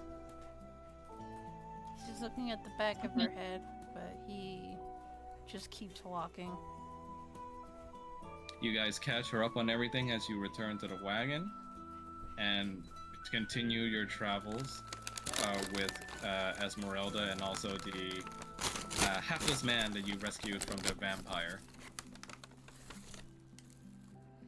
Eventually, you guys are very close to Kresk and hit upon a checkpoint on the map. As Irina reads out, okay, so the foxes say we gotta make a checkpoint through here where they're gonna check our passports before they let us into Kresk for the competition. Time for some fun. Say that again, Foreman? Sorry. Yep, your disguise activates. Yeah, kumquat. Irina also says Kumquat. kumquat, and everyone puts their disguises on, and Irina just looks at Kanan silently. Kumquat. Nice of you to care about doing that now. Not now, Irina. Mm-hmm. You guys sense a little tension between them.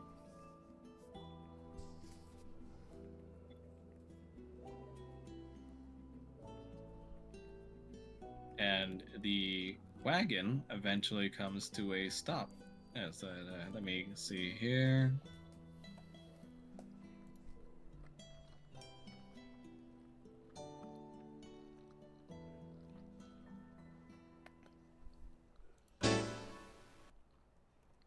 What the fuck was that? Mm. I'm eating delicious gyoza. Share some. Someone's here who shouldn't Nope. One of these things just doesn't belong here. Oh, Go off somewhere else. no, She was scouting ahead. I'm gonna narrate. You guys go out of your wagon and see Skia here, and she says, "Hey, you made it." And who is this lovely young woman? Irina. She shakes hands with Irina as Irina just kind of blushes. Irina. Gay. Hi, man. Hi, ma'am. You're Paul's mama? I mean, mom? Mommy, I'm sorry. I'm sorry, mommy. Mommy, I'm sorry. That's Yeah, not it. just goes like, yes. And you must be another friend of Paul and the others. Gay. Yes, this is Irene. Irina just kind of trips over her words as Skia just goes over what's happening. Alright, well, when scouting ahead, there seems to be some sort of issue across this river. Now, fun fact, there wasn't even a river here originally, but it seems like your guys' little adventure in stopping that avalanche seems to have created a flow of water through here. What kind of issues are here?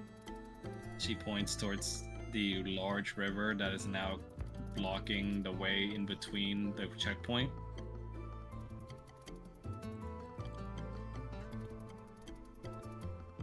Now, the vast amount of waters have also attracted some water elementals as well.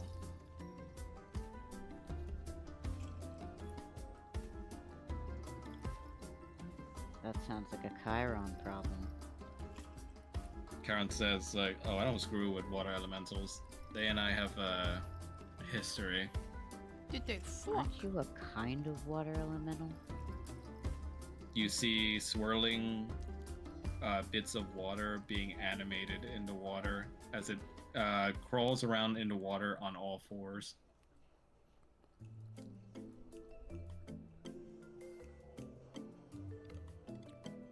Skia puts her hood on and tries to hide behind a fallen tree as to not arouse suspicion.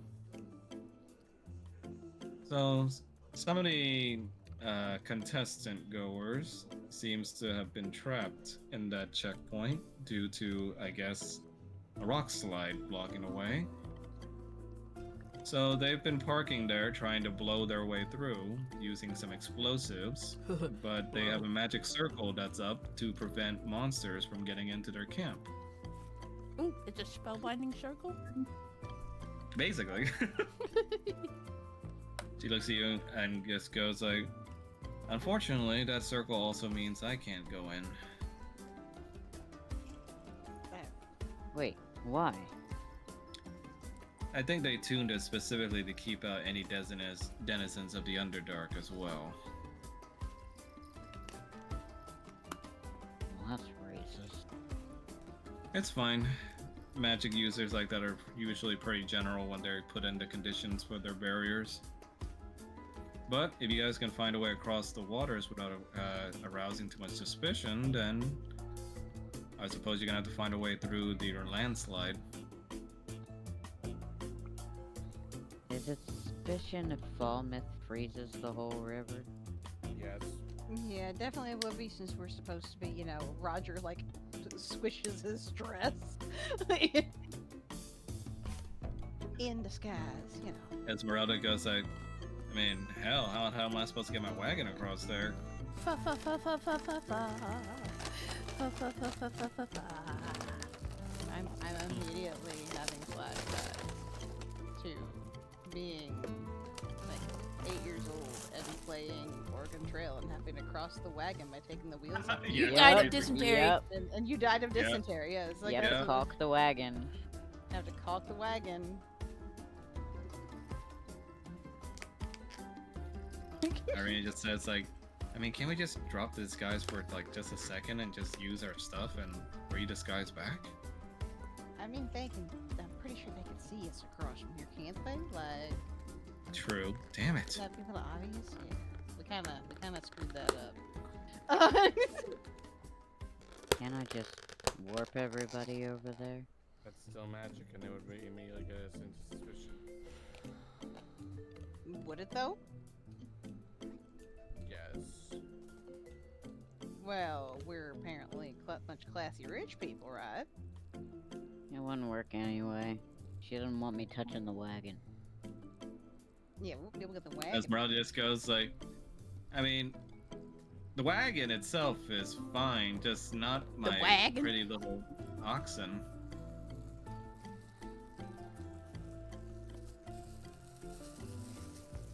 The wagon? The You see Esmeralda's like, what are you doing, Mel? The wagon? Esmeralda looks to you all and said, we could do it the hard way, which is the old-fashioned way, and pull the wagon across, but I'm worried about those elementals. I mean, well, if we try to take care of the elementals, then we out ourselves. Oh, this. Didn't we already out of ourselves back at the tavern? Irina says that, yeah, but only the few cabin people there know, at least. I mean, we probably don't want to... They coming to press? People here might not know yet, so. Irina's just like, look, I'm down for any plan you guys might have. At this point, I'm used to rolling with the punches you guys throw. You're not willing to do anything, Chiron? Chiron says, I mean, I can try, but my elemental speak is kind of not as good as it used to be. And, the elementals don't really like me after what happened. What happened?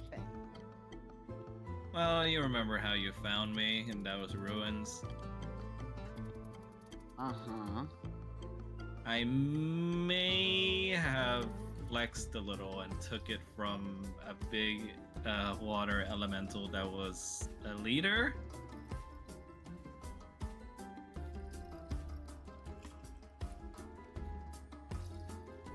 And these guys might not be too pleased about that still. But they know about that? Would you like to find out? Paul is just gonna shrug. I'm willing to risk it. I mean, she just sighs and goes like, can't one of you just electrocute the water and just be done with it? That actually work or not? She says like, my work on the elementals, just gotta find a way to do it subtly if your guys are trying to be sneaky about things.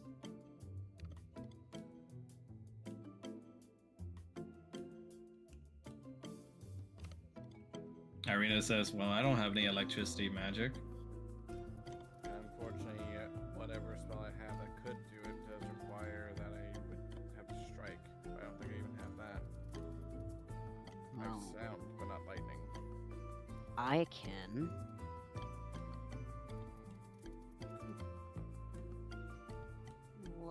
What do you got? I mean, I can electrocute them. But Can is you that do what it- we want? I mean, it's a valid question.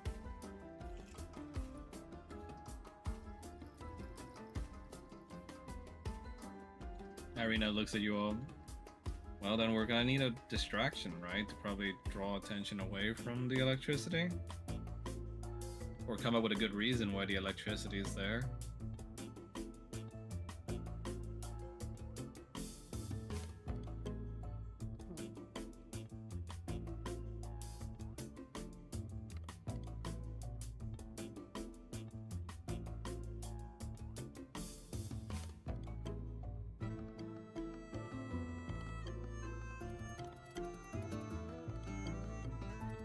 sad as it's perfect too.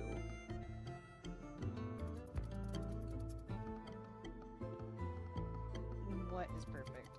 You see a little That Aurora just distance. poking out from your outfit, Kanan, as she's hiding in your coat. It smells in here. Do you want to wait in the wagon then? No. I said I would see it through to judge you, and I will. Then you gotta keep quiet. Why not just let me freeze over that pathetic water? Because it would draw too much attention to ourselves. So let them see my greatness. Discretion is important at times.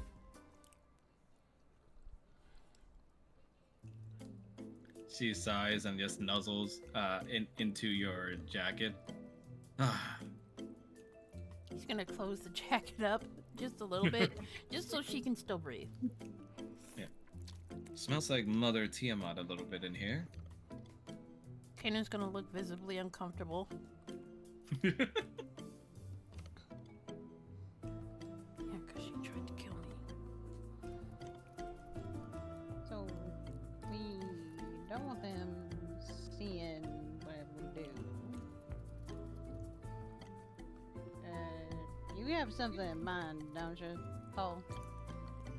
Uh-huh. Do you need a line of sight on it, or? I mean, I can see them. They're right there. Okay, yeah, but I mean, do you need a line of sight where it ain't gonna be seen? Like you ain't gonna be seen? Is this flashy? Paul is going to pull a orb out of his bag. I mean, they're not going to see me. Is it your orb, your animal orb? No. Oh. Roger's just like, what, huh? Paul is going to grin, and he's going to throw it onto the ground. Flashbang.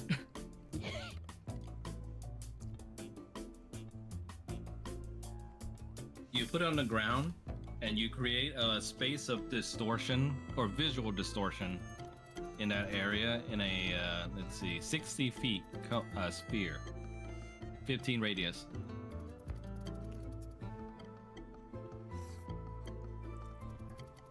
We Yeah, draw so that. I pretty much just threw that over most of us. Yeah. Roger's just like, Whoa!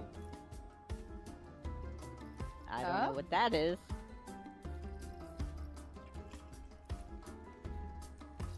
That Oh, I wait, did not do. 15 feet. I thought the I- 60 feet thing was it. Let me fix that. no, Ooh, 15 Yeah. ooh. Hang on a second, guys. I will be right back. I need to use the restroom real fast. Can we actually do like a tiny 10-minute break? Sure. So 15 feet would be this. Yes, perfect.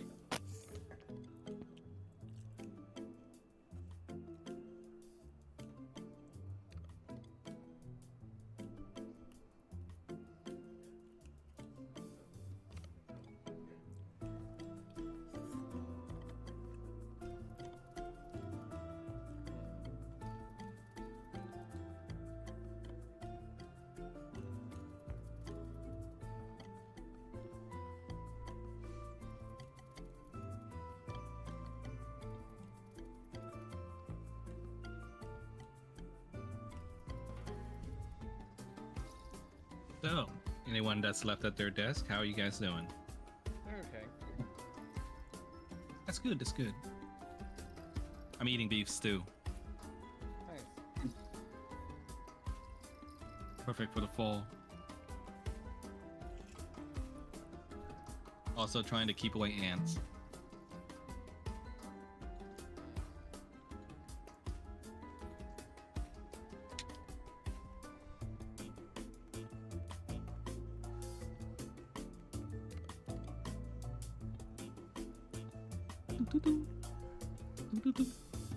Be right back.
I'm back.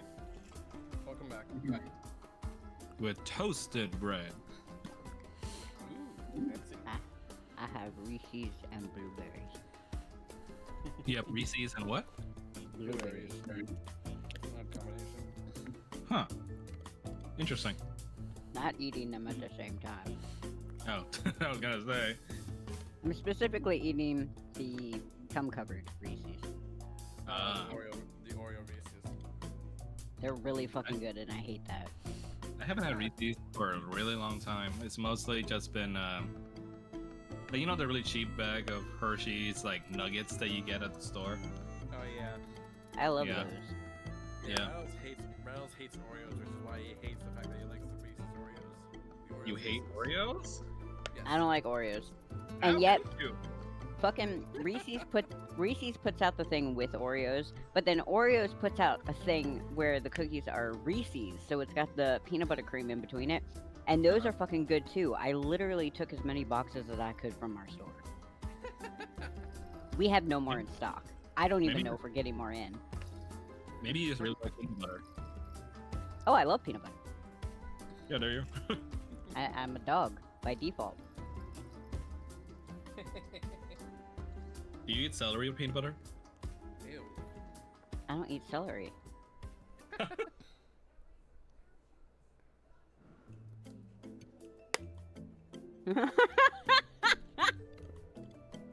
Hold on. I gotta show you what Shrine just sent me. Okay.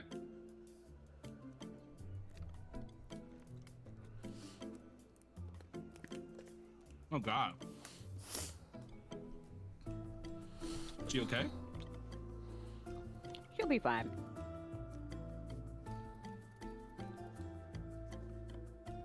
It was definitely the teal eggs. Obviously.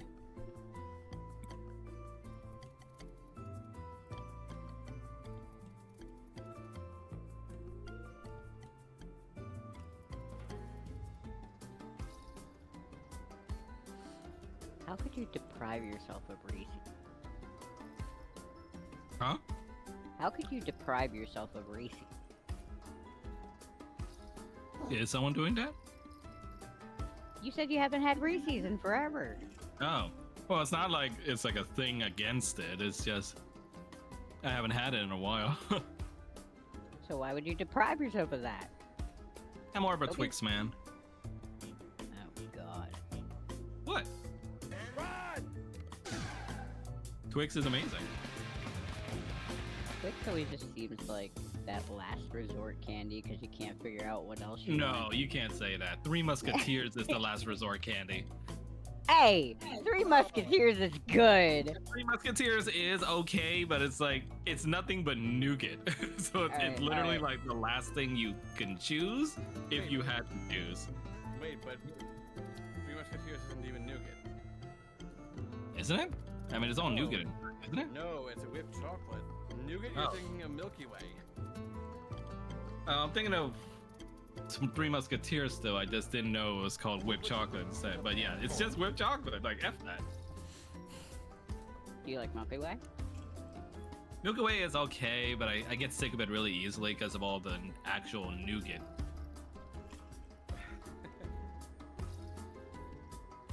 Though I weirdly never get tired of Snickers. Or Hershey? Or Hershey's, yes. Well, Hershey's is just straight chocolate, so it's like... I guess there's not a lot to get sick of there. Hilarious though, I've grown to appreciate Crunch bars more as an adult. Oh my god, I love Crunch Bars. Yeah, I hated them as a kid. Because I was like, how is this fucking rice in chocolate? One thing I actually really enjoy is actually the Bunch of Crunch. I've never had that.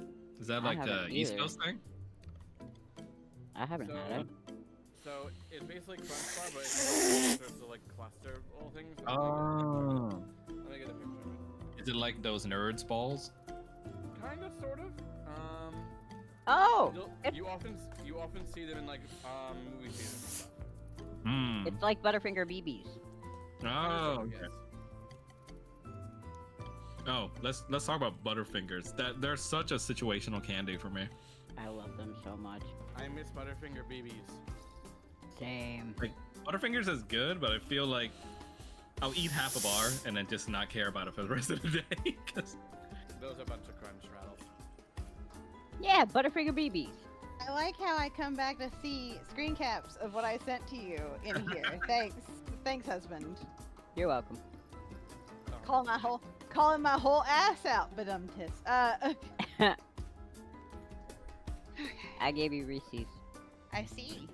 I have at a least it cat. was an actual picture of you suffering on the toilet. And we- It's that fucking cat screaming gif. We have Like we've been discussing our favorite candies. Mhm. There's the cat screaming. Oh god. Is your stomach feeling better? Yes, much. That's good. Watch For my now. are good. I think I've had whatchamacallit like once. Also, I will say the new She also likes like, almond joys. Yes, almond joys are good too. The Ow. Oreo Reese's. I don't like The- coconut, so I don't like mounds or almond joys. Shame. I adore coconut. I like I will like- coconut water, not oh, just, I- not. Uh-huh. I will eat straight coconut. I will live on coconut water. Yes. But what was it? The new Oreos that came out with the peanut butter for the Reese's, like Is it Reese not Oreos the- or Oreo Reese's? the Oreo Reese's. Yes, the the Oreo cookies. Reese's are the cookies. Yes, those are really goddamn good. Like illegally so. They shouldn't be that good, and they need to make them a mainline thing. They're really fucking good. I'm so sad our store is out. But yeah, no, like whatchamacallits are one of my favorites. I used to love Zero Bars, but now they make me sick. I also love 100 grand. Thank God, it's been a long time since I had. I have customers that request that when they order, and every single time I go looking for it, it's almost impossible. And whenever I point it out, somebody's like, I don't know if I've seen those in like a decade. And I'm like, I haven't seen them in forever. You can find them in 7-Elevens, actually. Well, unfortunately for my customers, we are not a 7-Eleven. Yes. That's such But a we Barbara apparently- line. We apparently do have them, it's just we don't get them often. See, I used to love Zero Bars. Max has a thing against Three Musketeers, and it makes me very sad. I can't. It's just so like bland. It's just with chocolate. I have a feeling that he probably wouldn't like Zero too much. What? You probably wouldn't like Zero too much. Have you ever had, Probably not. Have you ever had Charleston chews and put them in the freezer? No. I've had Charleston No. chews, but I haven't put them in the freezer. Oh wait, hold on. Wait, there's another one. There's another one that. Okay, does anybody remember those really? Do you know the grandma caramels? Not the Werthers. Yes. But the I ones remember that are like chewy. Yes. Kinda.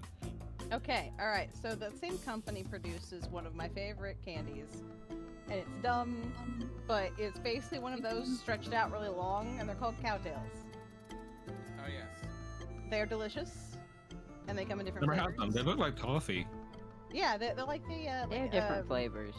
I'm just glad they brought back cream savers. Yes. Yeah. Here's what the actual. Oh man, I just realized something awful, and I'll explain that in a second. But no. Okay, so these are the original like caramels, but I just realized that the company name is like looks like goatsy, and I hate this. Because if you've been on the internet, you understand. Outsy. Like, yeah, I'm like that's so bad. Like, with the context of these candies. All right, is everybody back? I don't know. Is Mel back? I think Mel's the only one that. I'm here. I've been here She's for the alive. past 5 minutes. I didn't know you were here. Hello. Welcome back, Mel. AKA Agnes Tachyon. Mm, All right. Everyone situated? Settled back in? Yeah. All right. So, Paul, you put down the gravitational lens, and the area around you, Roger, Irina, and Falmouth distorts.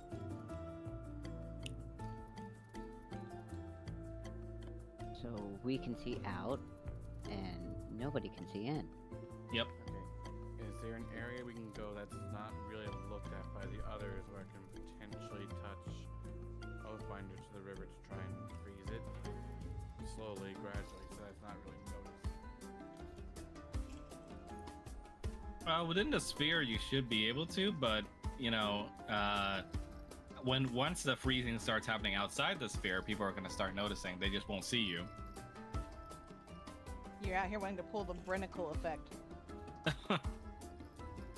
which is what I put in the thing, where, like, it's like super cold salt water, and it'll cause like a sort of stalactite under the ocean until it touches the floor, and then it spreads and just kills everything. Yeah, it's called the Touch of Death or something, right? Mm-hmm. Yeah. Very cool effect.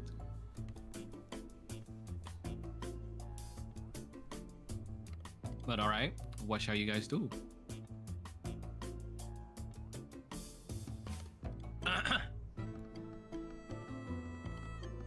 Kanan enters the ring. Good. Good.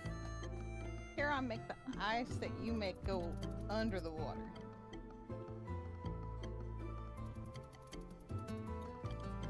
Tara says, I mean, I could try. Because if you could send the ice out under the water and then up to one of the water elementals, it wouldn't be as obvious.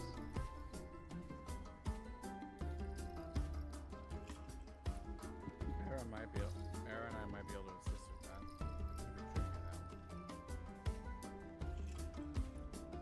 that. I'm gonna have to start charging you all, Charon said.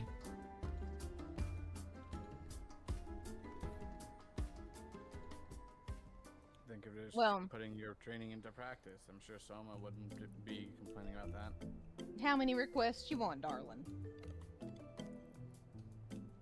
Charon just says, I'll let you know. There's a few fics I'm still going through. All right. I bookmarked them.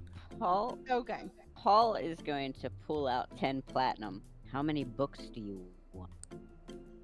Ooh, depends on what books we're buying. Now you're talking. I would imagine whatever you'd like. Oh, don't say that. If you help us, I am. All right, fine, I'll do it.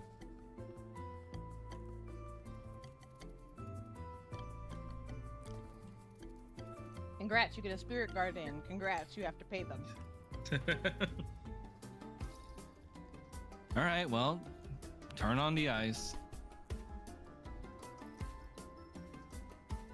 Almost going to just draw a finder and like start to, like place it into the water, like mostly focusing on the surface first, to like go down.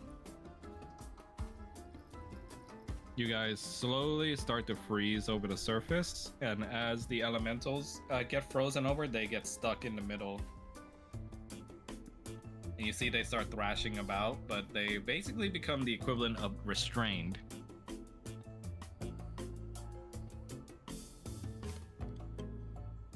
Okay, so they can't move. Yes. Roger's gonna look at Paul. So, you got any,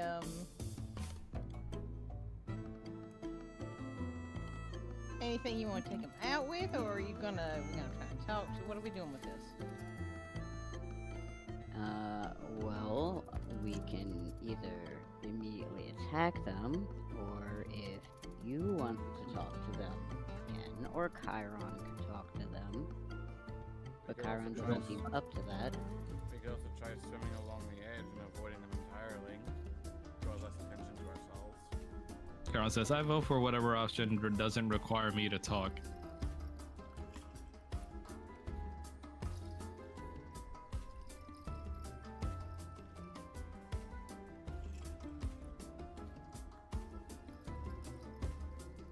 Roger's gonna be like, Karen, how difficult are they usually to deal with? Let's just say pretty stubborn when it comes to elementals. I mean, you got two in your employ, you know how they can be.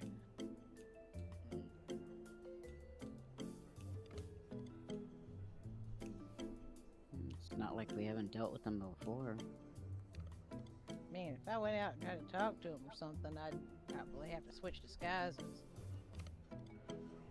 You see, Charon gets to work and forms a little undercarriage bridge that stretches out underneath the frozen top that Falmouth made, and then firms up to be a bridge across the ice. Oh, I thought we were doing like the finger of death sort of thing, where it was just like ice going and just moving under and getting to my boss. Well, it did, but it restrains them. So instead of it killing them, so it's like, okay, do we go try to talk to them, or do we just outright kill them, or what do we do? And it's like, if Charon's gonna make a bridge, I could go talk to one, Or we could just bypass them entirely. or we could try to bypass them entirely. Yes, that's an option. They We do can't still really have to- see us unless they roll. And if we keep along this part here, we shouldn't really have any sort of issues. We should be Yeah, out of but range. we also have a wagon to take with us.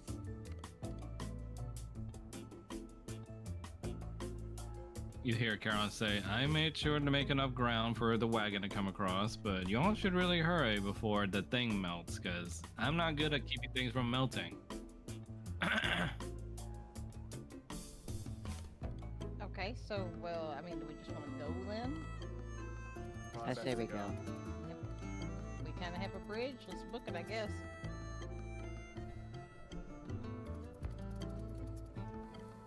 The wagon moves across with you guys as best as it could, as carefully as it can.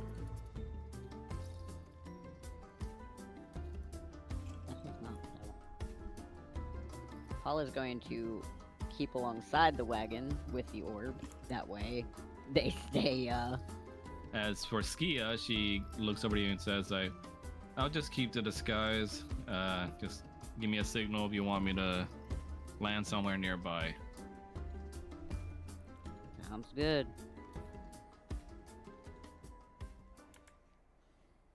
As you guys cross over the ice with your wagon and your disguises, I was just gonna like, you already you get coming? some prying eyes as Roger, a familiar friend, calls out to you and points towards you. Oh no. Wait, but aren't we covered by the orb? They should be able to see. No, the orb. No, you're I out think of the was orb only- now. Yeah, the Yeah. orb was where we were at. It Yeah. was stationary. I can carry the orb. That's You what can. Roger. That's what Rouse Oh, is okay. saying. Are you still keeping it activated as you're carrying it across? Yep. So, Oh, While okay. he stays next to the wagon. Yeah, so never we're mind gonna then. carry this next to the. Okay, so we're just gonna pop out of the void over there when we get over there. Okay, I see. Uh-huh. I see. Is Irina gonna There you go. Irene, Yeah, you she's- coming along? She's coming. Walking uncomfortably next to Kanan. We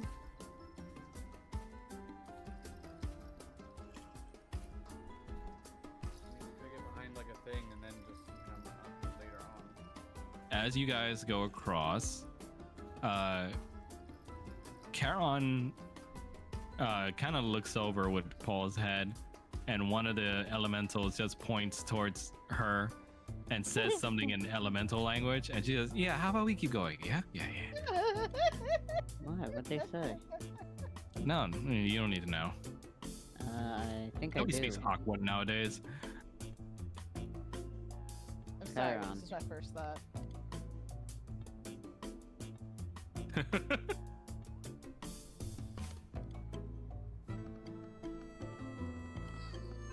I will mention, though, that Roger does have the universal speech thing if he wants to find out. Oh, he definitely wants to find out. What do you say to the creature? He's gonna lean over and just politely be like, "So, what's your problem with that one?" He's gonna gesture towards Charon, and he does it. You, yeah, you see Charon slap you using Paul's hand, and immediately the water elemental, through your universal speech, replies like, "She hasn't returned my messages." Roger just loses it. Gone. Like And by the time you make it across the river, Karen just says like, "Yeah, we're not gonna talk about that." If you ever make me hit my boyfriend again, no. He's gonna reach out and take his hand and be like, no. Worth it. it's not worth it. And he's gonna look over at Paula and her and just basically be like, so, you're ghosting these fellas? You're not calling them back? You're not talking to them? Look, they're cute, but I need some private time, and they get kind of clingy. Oh my god. Amazing. As you guys pop across, Paul, do you still have the orb turned on? He puts it back in his pocket. I was gonna say, Immediately, you guys appear out of nowhere, and few of the camp goers gasp. And sorry, Falmouth, go on. I was gonna say maybe we should get behind something and then come out rather than just appearing out of nowhere. And then you see your old friend Morton recognize you and run across Paul. That's it. And you just hear him go, "Well, I'll be. Is that you, Jesse Harkin?" No. Oh, hey, you made it. Benefits Yeah, of making so did friends. you. Actually, how did you make it? There are some dangerous elementals there. And your wagon doesn't look like it has nary a wet spot on it.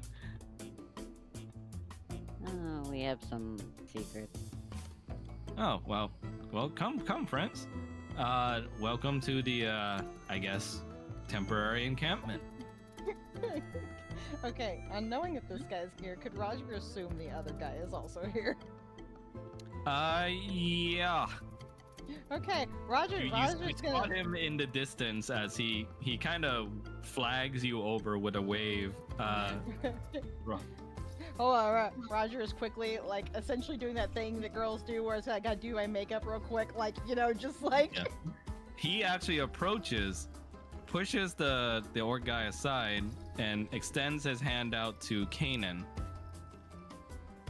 "Hey, Butch, haven't seen you here for a bit." Oh, no. He'll slowly shake the hand. You and your wife joined the competition again this year, I see. That's the only Roger reason is- why she dragged me out of bed. Roger's going to lean Oh, she over. does have a way with the bed. Roger's gonna lean over on Butch, quote unquote, and just be like, you know that you love company. It's like, all right, well, you mind if I borrow your ball and chain there for a sec? Just need her help with something, you know? Go for it.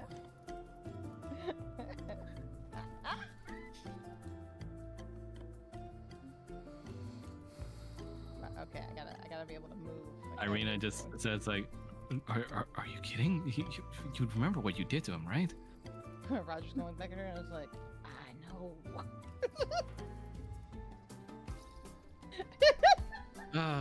Yes, Rattles is exactly what Roger was just like. You see Morton adjusts his glasses afterwards and then goes over to Kanan. "Oh, you're Mr. Butch. Hello. I suppose you can call me friends with your son, Jesse. Hello. You're quite a broad-shouldered man. Now, I've been working out.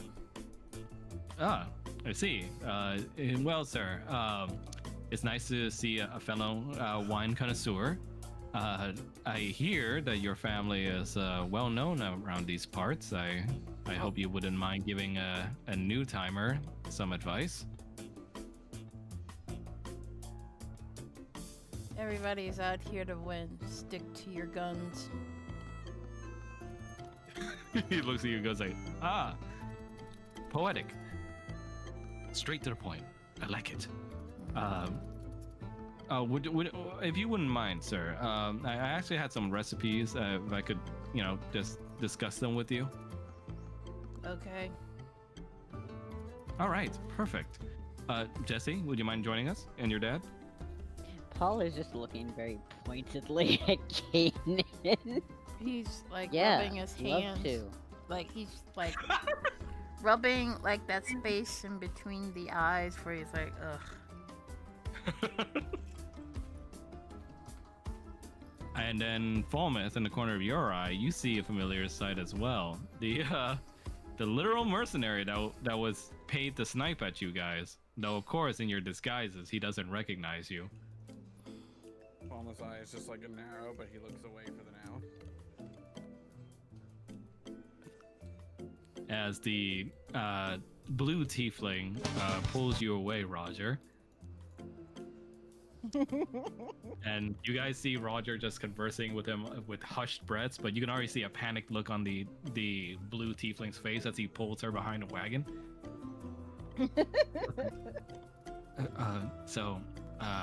Baby, what the hell was that? Yeah, I mean, what? I know you like the kinky stuff, but I mean, you kind of left me out by my drawers. Did you not have fun? I mean, that's the problem. I can't even remember if I had fun. Well, if you can't remember, well, you must be too good. Roll for persuasion. Literally gonna like flip hair back full on, like. Yes, let's roll for persuasion and see how high above 20 Roger can get. Oh my god, no, it's so close to that. No, it's so close to that 20. He looks at you and goes like, I mean, I guess I'll have to take your word for it, baby, because I mean, I'm down for you know some of the good old Mickey, but you know, not that strong. Like, holy crap! I took like 10 minutes just to remember what year it was and what my name was. Like I said, that must be that good. Well, Guess I mean, you, you're here now. I'm here. You wanna kick it back Are up? you sure you can handle it? I mean, and none of the drug stuff for now, but of course, I mean, you always liked messing around with your husband around. he just kind of shrugs a little bit, like He being also- coy. He also like holds your hand and goes like, "By the way, babe, you said you were gonna divorce him. I mean, that his half of the divorce has got to be like quite a sum, right? So I mean, when are we gonna get on that?" He is gonna eye him and be like, "Oh, is that all I am?" I mean, we bought out Okay. that life insurance and everything. Is that the only reason? Money bags to you, is that it? She just looks at her and she goes like, "Oh no, babe, you got a nice rack as well and a cute face." But I don't know. You said that we could also run away with that money. No? Well, that's true, but I'm not sure if I want to run away with a man that can't handle me. I mean, I can handle you plenty, baby. It's just warn a guy next time if you're gonna give him some of that strong stuff. I'm not sure you can handle me, honey. He's gonna look at you and go like, "Oh, come on, babe." Babe, I'm sorry. There's something about that that's killing me. I really don't think you can. He just sighs and goes like, "Look, I mean, just I don't know, find a way to ditch the husband for a bit, and then we can like maybe just walk around. I mean, we're stuck here anyway until they get that gate open."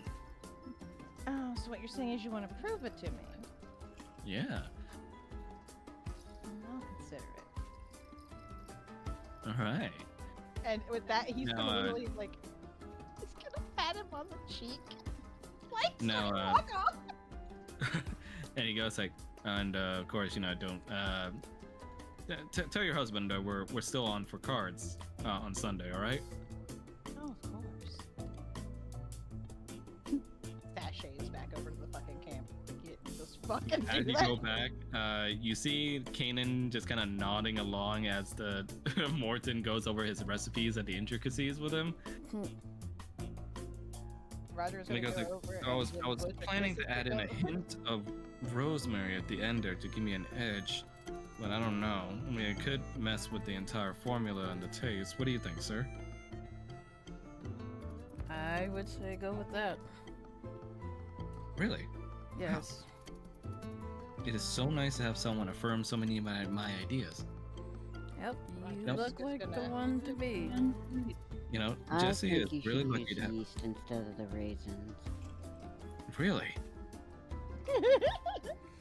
He looks at you and goes like, "Didn't even consider the yeast."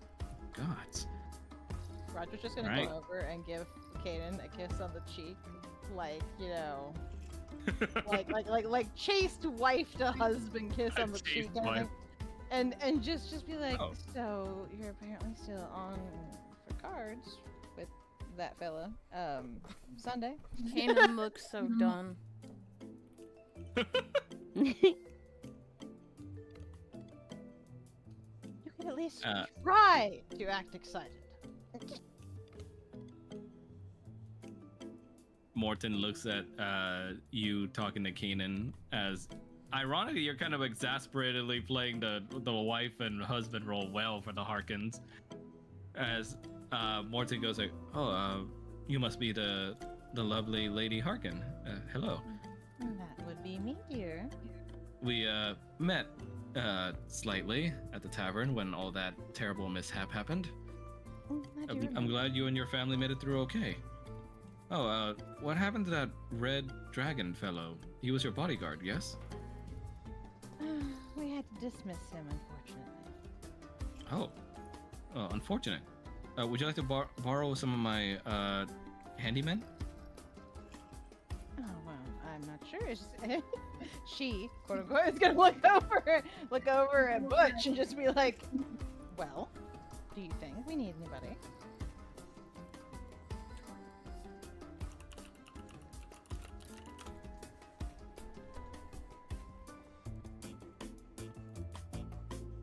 You there, Mel? What? I was gonna say it again, Shrine, because she was talking to you. Sorry.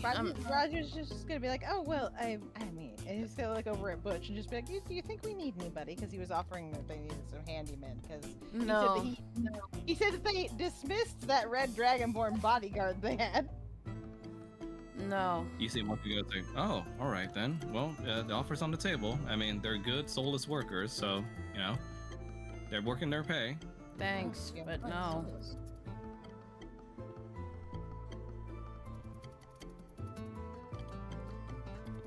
Roger channeling his mother. Why even pay them? What did they even do with it? You see Esmeralda will point out to the side, "You guys, I'm gonna go park the wagon somewhere, but I'm already getting cross looks, so I'm assuming they're not happy about a Vistani being here, so I'm gonna try and be as low-key as possible." Well, if anybody gives you trouble, you tell them to take it up with Cassidy Harkin. You are scarily good at that voice. He just grins. I've had plenty of years of training. All right. Kanan's gonna open his coat. I think you should You probably see stay little by the Aurora wagon. come out. What? How dare you? I was having such a nice nap.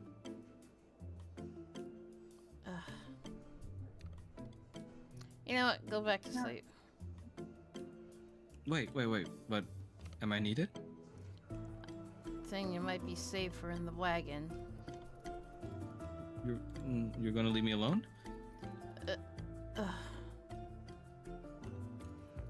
No, not that I mind. I mean, I'm Boreas' princess. But I just wanted to know if you'll be safe without me. I think I will. Besides, who's gonna guard the oxen? I may eat them when I'm bored. I wouldn't advise that. But, you know, maybe I can spare a little time to go along with you. Just keep quiet, okay? It's like, fine. But give me some snacks from here on. I'll see what I can find. And he's gonna You close up see his the coat. mercenary approach you, Kanan, and your eyes widen as you notice it's the same mercenary that sniped at you guys from before.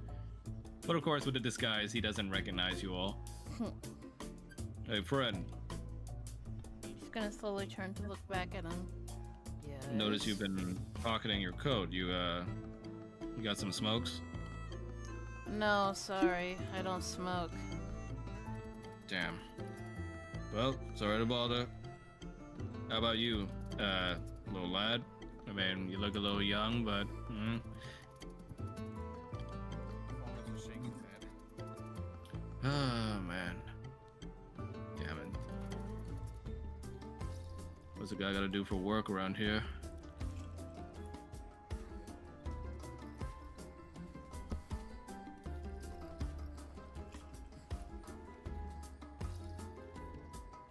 As you guys are left on your own devices now, you guys see indeed the giant magical circle that's been formed by someone in order to keep monsters at bay. I was just gonna pause and put a hand over on Paul's shoulder and just be like, darling, so you don't live in the Underdark, but you're miles from the Underdark. Oh. And your paw is from hell. Do you think this is gonna let you through? I didn't even think about that. Yeah, I didn't either. You hear Morthen go, it's like, well, come on, friends. Join the party. I guess we see if it works or not.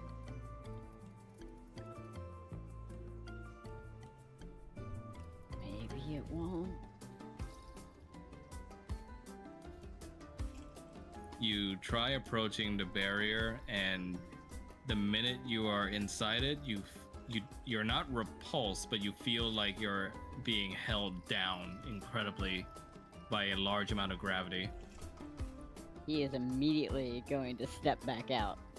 Whoa, whoa, whoa! What's wrong, friend? You look a little off.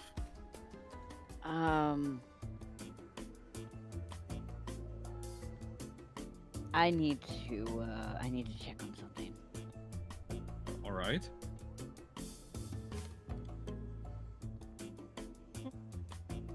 Roger is gonna go over, storm over, you know, as a angry mother does, and just be like, Jesse, and then it's gonna quietly just like he is lecturing him, but it's just like, are you alright? Yeah, but I'm not stepping there again. What happened? It felt really heavy, and I couldn't really move. I mean, it says, well, it is an anti-monster barrier. I mean, and if they kept your mom out, then yeah. And I don't feel anything standing in it, right? Like it's not. Yeah, you're fine. Because I mean, this guy's fine. So. Yeah, but if he's fine, then I should be fine. Great, so I can't do this. Well, that just means you can't camp, but I mean, he's gonna gesture to, you're already like the edgy loner anyway, like, because that's what your character literally is. Yeah, but if they have it here, wouldn't they have it at the competition? Not necessarily. I think they have it here because they had the water elemental problem, right? And you think nothing can, crash a contest? No, I just don't think that they're necessarily going to be prepared in this way at the contest. This is an unusual circumstance.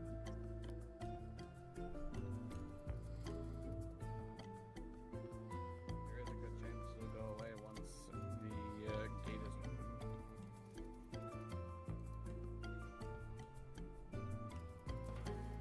I guess we can try it and see.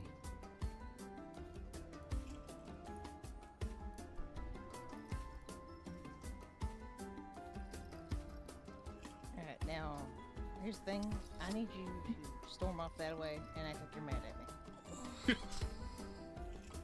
Hey, Chiron, you want to go talk to some elementals? No, Why not?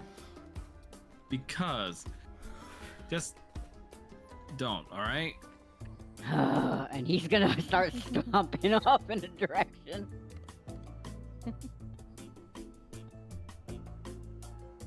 Oh dear. Morton sees this and he puts his hand up to his refined mouth and he goes over to Butch Harkin. Sir, ma'am, I apologize if I seem to be any source of discord between you and your son. No, he's just like that. I mean, is there anything I can do to make it up to you two? Perhaps a free meal at my camp. Roger is gonna wave a hand and just be like, feel free to feed him. He won't come back over until later.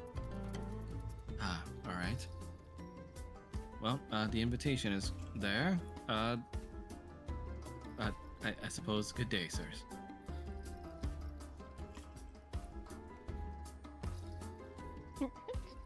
Roger out here, feel free to go feed my son. It's fine. Don't worry about it.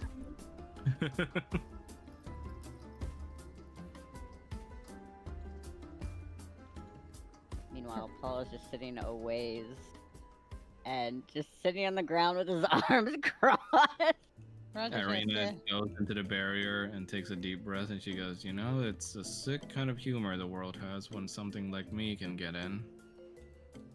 yeah. It is a little weird. I mean, it's a little weird. I'm standing here. And Roger's gonna look at Falmouth Go on. and just be like, so this is viscerally uncomfortable. Well, if anything, it just means that your descent from the fiendish line isn't as strong. You're not a direct scion. Yeah, that don't make me feel any better. Irina just goes, I'm gonna go see what I can find out about that gate.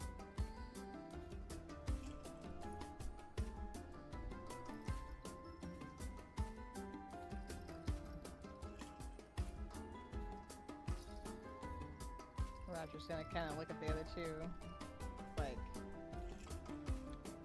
what should we do? Well, there's nothing we really can do until or unless this barrier is Well, I mean, we can technically go through it. It's just, well, yeah. Paul's the one who's probably the best one capable of making wine. No, I know that. We're waiting to get into the place here. Hang on. And he's gonna pull it like a men and just walk. Roger, you walk, and to your left, your eyes catch humming as you hear a familiar voice start humming out a tune as he's putting up clothes on a dry rack. Your friend, the sloth. Roger just freezes in place and looks at this fucking sloth.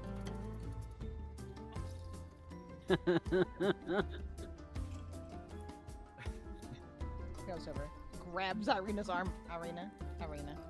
Huh? Do you see him? See what? Him. He's gonna point at the sloth. The dry rack? You don't see the sloth. No. Are you okay? I'm perfectly fine under the circumstances. I'll catch up with you in a second. This is just Roger's version of Paul with the doll. Good madam, how may I help you? Or should I say good sir? Roger's gonna put his hands on his hips and just be like,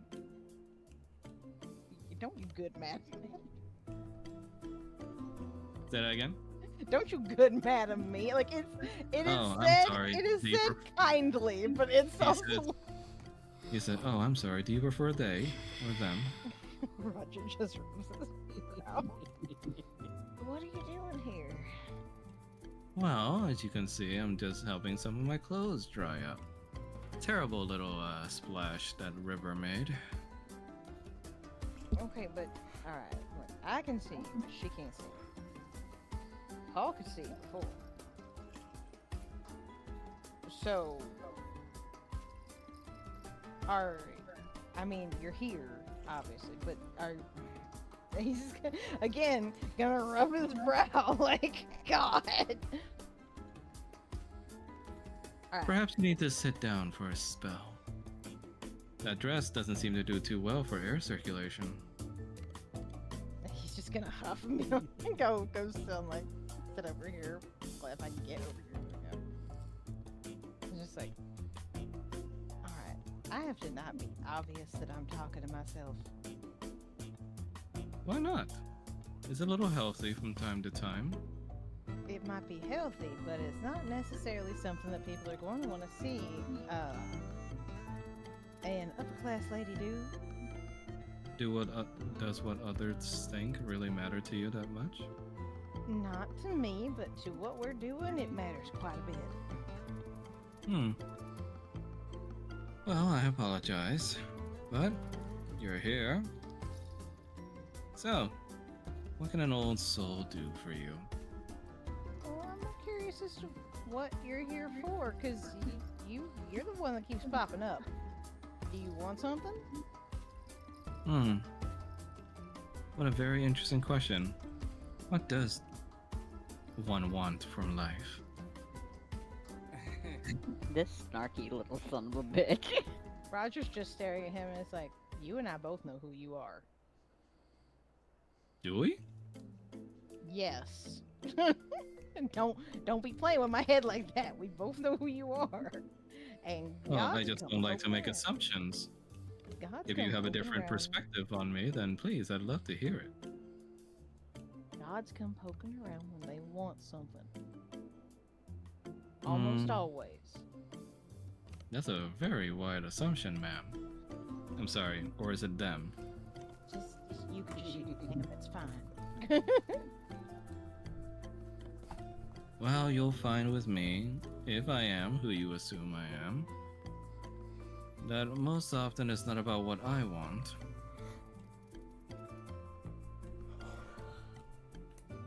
Mm-hmm.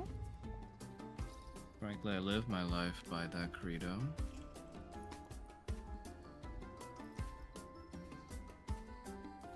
Roger looks You know- suspicious. You know, it's a bit hard when you're doing chores by yourself, don't you think? Roger's gonna get up and go over and start helping him. It's a lot of hard toil. Oftentimes, you wish somebody could do it in your place. But oftentimes, people get too tired or they're not in the mood. If only there was a way to get someone that just doesn't have those kinds of things to help. It would be very convenient, don't you think? I mean, I suppose it could be.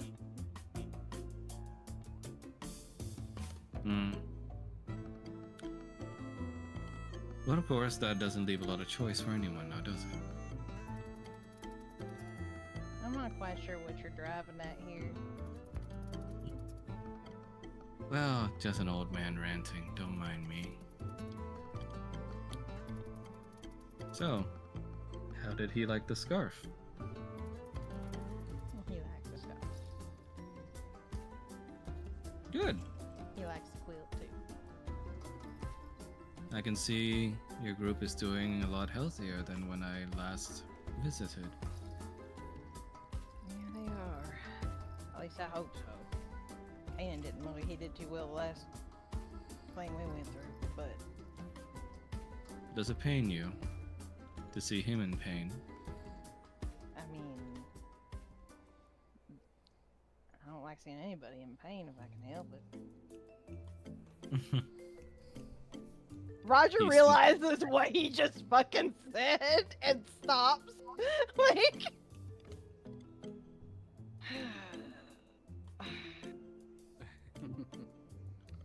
Well, ponder on it a bit, young one. If you excuse me, I have some unmentionables to hang up. well, for the record, Yes? even if it is something you want from me, I do appreciate it. Your presence. Oh, you're very welcome. Everything's already fucked up. It might as well be more fucked up, and at least if it's fucked up with somebody that I believe might be on my side, that's for the better. Well, you know what I always say? If everybody took a load off of each other's burdens, then it'd be easier all around. It's true. But I fear your companion might need your attention soon. Oh, I imagine they will. And good luck with your unmentionables. Kanan, as you draw closer to the barrier, you start to feel shaking in your coat. Oh no, the baby! He's gonna mumble. You okay, kiddo? Something feels heavy. Some magic circle on the ground. Some foolish wizard can't get me.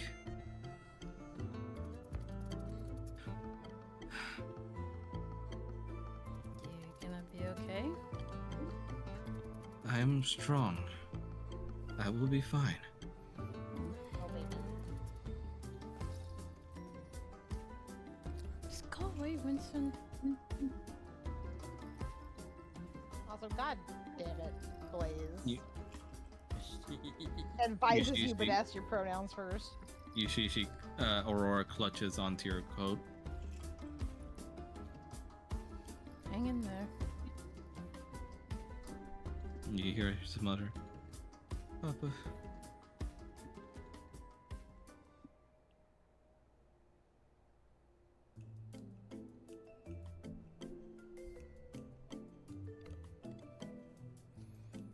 Just gonna keep his distance from the circle for now.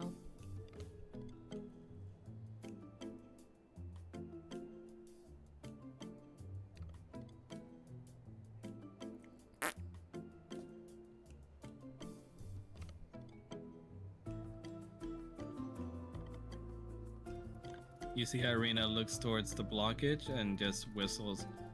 Damn. Yeah, that's pretty stuck in there.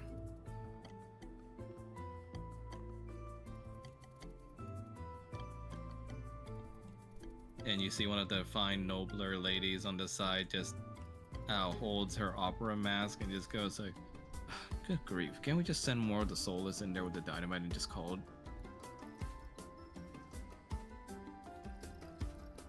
You see her even know where to put companion it? in the male mask goes like, oh, hang on, my dear. Good workers are hard to come by. We need to we don't need to start scrounging up more soulless. We can just start, just saving our efforts for now, seeing where the... Oh, hello. Roger's just gonna be like, just send him the soulless. Will they even know where to put it? Truly, truly. You must be Miss Cassidy Harkin. Yes, I am. I noticed by your dress. He just kind of like smooths the dress down. Very in keeping with the moon calendar this year. Naturally. Yes, isn't it terrible, this whole blockage business? It'll set us back in the competition by a good day, even. It's awful. There has to be something we can do about this. Well, as you've probably heard, we've already been sending some soulless in there with the explosives. Some of them didn't make it, but there's such a price you pay when utilizing soulless. How do you know they didn't make it? Well, I mean, we do a head count. If a few of them don't come out, then, I mean, it's not like we're gonna go in there and check. Like I said, they could very well just be walking into a corner. I know that I've seen that problem plenty of times. Irina just says, like, you use soulless? Oh, yes, dear. They're good, mindless little worker bees. And they still get paid. But, it's kind of like throwing money at a mere infant. I mean- Roger's gonna look back at Irina like, oh, please stay calm. Irina just grips her fist. Right. And she goes like, "Oh, how about you, dear? Who are you?" Irina Kuliana. To be one of the honored guest judges. Oh, is that truly so?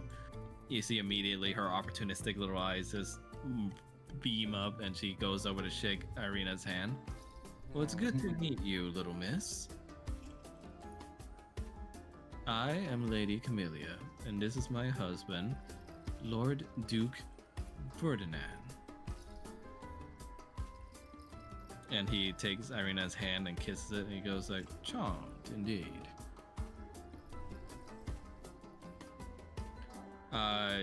Falmouth, you see this from a distance, and of course watch carefully.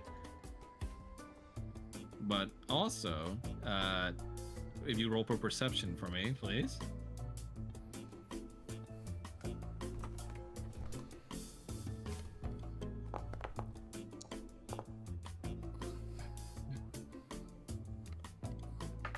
You don't particularly spot it because you thought you saw what looks like to be a black feather for a second.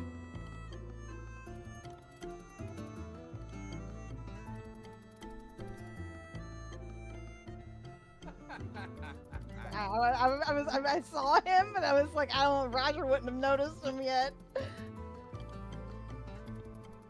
He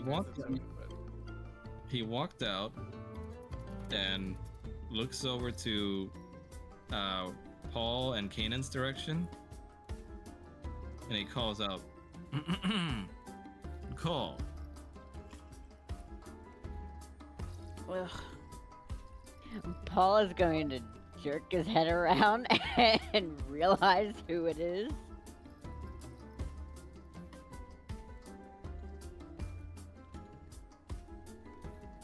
He motions for you to come over.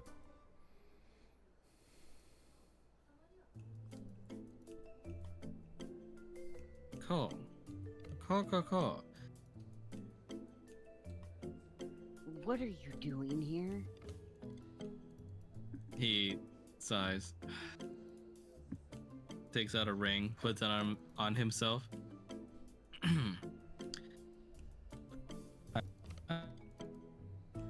I like how you robot out. We can't hear you. That was perfect. He puts on a ring and says, and then it just immediately glitched out. We couldn't understand a damn thing you said. I speak your tongue now, so there's no confusion. Mr. Kanan, What? your son is doing well at the manor. Good. He asks about you daily. Tell him I'll be home soon. I noticed you were slow to walk inside the circle. Is there something about? No. I'm just waiting for it to drop. That is a problem. Why? The roadblock is what's keeping the circle up because they need the workers to clear away. But at the rate that they're using up soulless and explosives, they'll run out of both before the job gets done. Okay. So, we need to intervene. Sorry.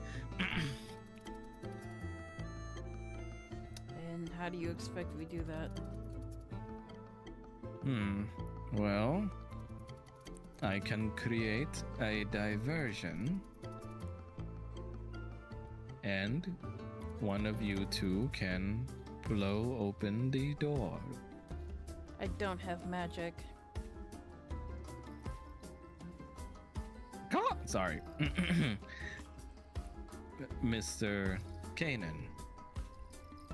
Magic you may be without, but you are mighty even with the dragon forms. You want me to waste my dragon forms on a roadblock? It is either that or delay your journey by a good number of days until these idiots figure out how to utilize explosives properly. As for you, my young pupil Paul, how has your sushi cookery been going? Paul is just staring at him, just being like, it is highly uncomfortable hearing you say words.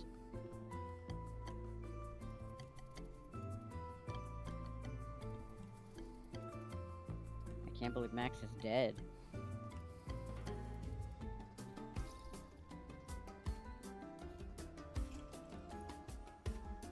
Max, Hello? You're back. Yeah, what the fuck? Alright. You guys it's can hear the me now, curse right? of Caw. It's the Yes. curse of Caw. That's Yeah. what it's called now. It- Cog.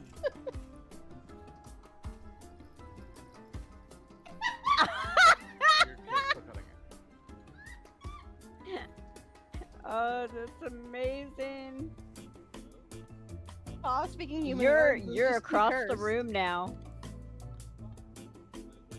What? Ah, Caw speaking human words is too cursed. The computer can't handle it. It knows it's wrong. Right?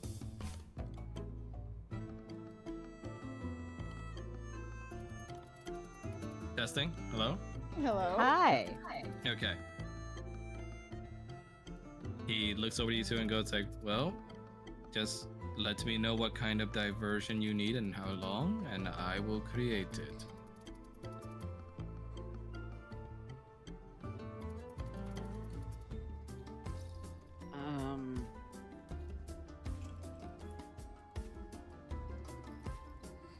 Paul's gonna look at Kanan.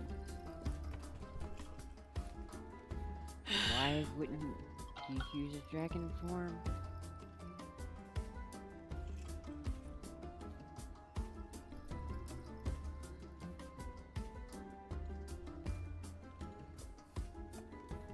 Because it would really help. Fine. Get everybody out the way then.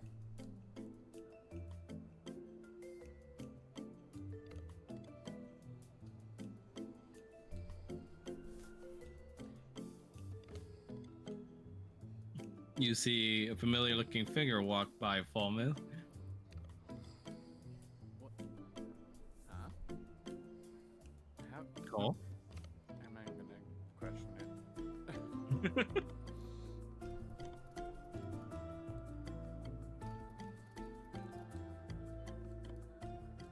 You just hear him clear his throat and he goes like, caw, caw, caw, caw, caw, caw, Oh my god, it's Lord Strahd! And you immediately just hear everyone go, where?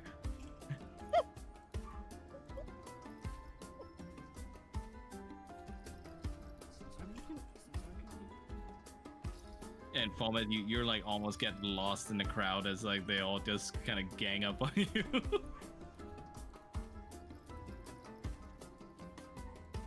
hate being this short.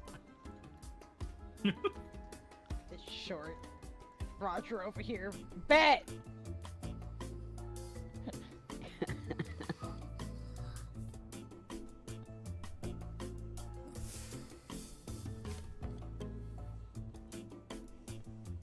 How tall is Kirk? That is probably my height. Max, you dead again. No, I'm here. I'm just moving people around. Kirk is like, I want to say like 5'4". Oh, he lost almost 2 feet in this height. Yeah, that's Yeah. short. Oh, that's gotta be weird too, because you lost the height, but then, like, are you still the actual height underneath? As in, do you still see things from the perspective of being the proper height? There are As too this many is questions happening, here. Cog casually walks by with his hands in his pockets and gives Paul and Kanan the thumbs up. Wait, but aren't there others still here?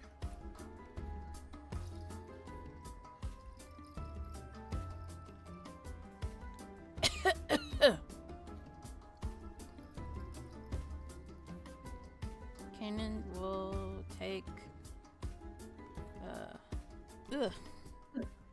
Ken will take Ori out of his coat. Oh, hey, where are you taking me? Just stay here for a moment. You're not gonna leave me, right? Of course not. Just need you to hide here real quick. Okay. Yeah, no, not that I care, you know. Sure. Guess I'll go Ori Calcum. Circle of Orichalcos. Ha ha ha ha. So you transform into your Orichalcum form. He's gonna go into the water first, so people don't see him. Hold on one sec. Where is that form? There it is. Just trying to slip out of the crowd, just like trying not to get crushed. You dive straight through the glaciers of the frozen waters. And the splash was big enough to make people look, but once they see nothing, they just turn back towards where they saw Strahd. And Caw just continues, goes like, no, over there. There, no, wait, that's a shadow. I apologize. Wait, no, there he is. You're there. No, there.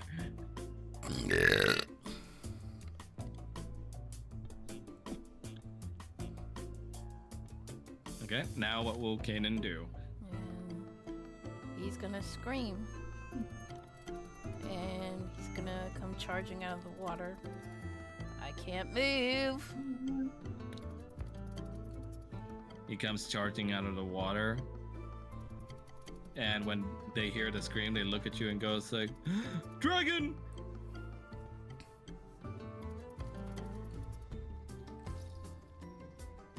You break through the barrier in your draconic form. Being a half dragonborn, half dragon gives you a strange way as you break through the heavy barrier, and you can feel the gravity upon yourself, but you're able to power through it as everyone starts running for their lives and screaming, "Oh God, we're all dead!"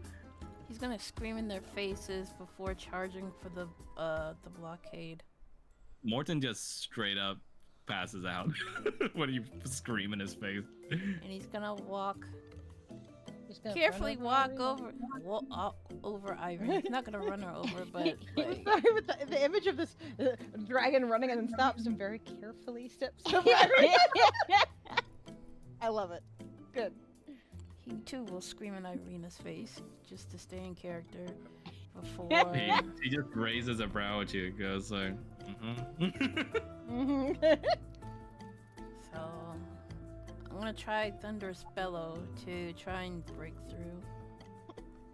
Wow. Go ahead.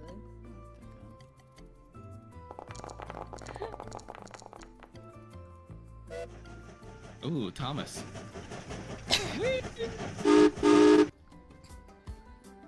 You unleash your roar, and everyone starts covering their ears as they hear your earth-shattering roar, as it basically just empties out the entire tunnel of rock and shoots it out the other side.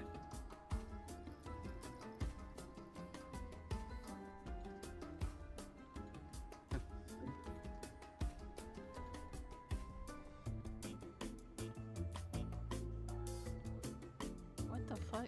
That's weird. What happened? Nothing. Once that's over, the pathway becomes clear, but everyone is still panicking over you. As the mercenary takes up his bow and goes like, I can try and take care of the problem. Everyone pays me like 20 platinum. He then looks at how big you are and he goes like, oh shit, actually, never mind on that. He's gonna scream at everybody so they look the other way. Yep, they They're are basically trying to frantically incite getting out. panic. Yeah, except for Morton, who has passed out. Okay. You run back outside the circle. and dive back into the water like Godzilla.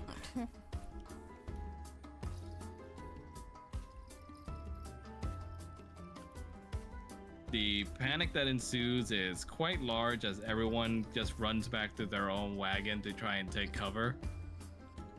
Roger's gonna go over and try to wake up Morton a little bit. And you just see the blue one go over to you and say, "Baby, there's a dragon here. We gotta do it one last time."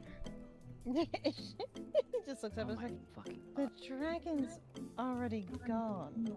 It's gonna come back. Roger just literally like rubs. And she looks at you. He looks at you and goes like, "How are you so calm about this?" I have seen worse things. And this goes like, I mean, how? It's a whole ass dragon. He gestures. Who do you think I'm married to? He looks at you and goes like, I mean, yeah, he's a grouchy dick, but he's not a dragon.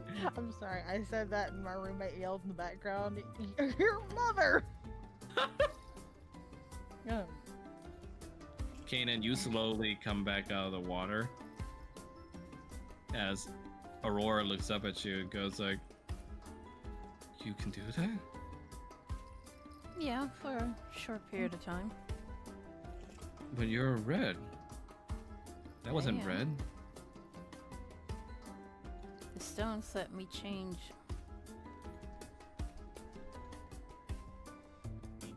Can you become my dad? I was about to say. Oh, I won't be able to be your dad, but I can take his shape. She lowers her head. I'm sorry. I'm a big girl now. I know he's gone. He's still here. She just nudges her head against your foot. He'll pick her up and hide her back in his coat. But she'll notice that he's kind of hugging her through the coat. You cradle her and hug her through the coat, whilst the panic ensues, and you just hear one of Noble's girls like, "Well, that's just does it. We're keeping this barrier up no matter what."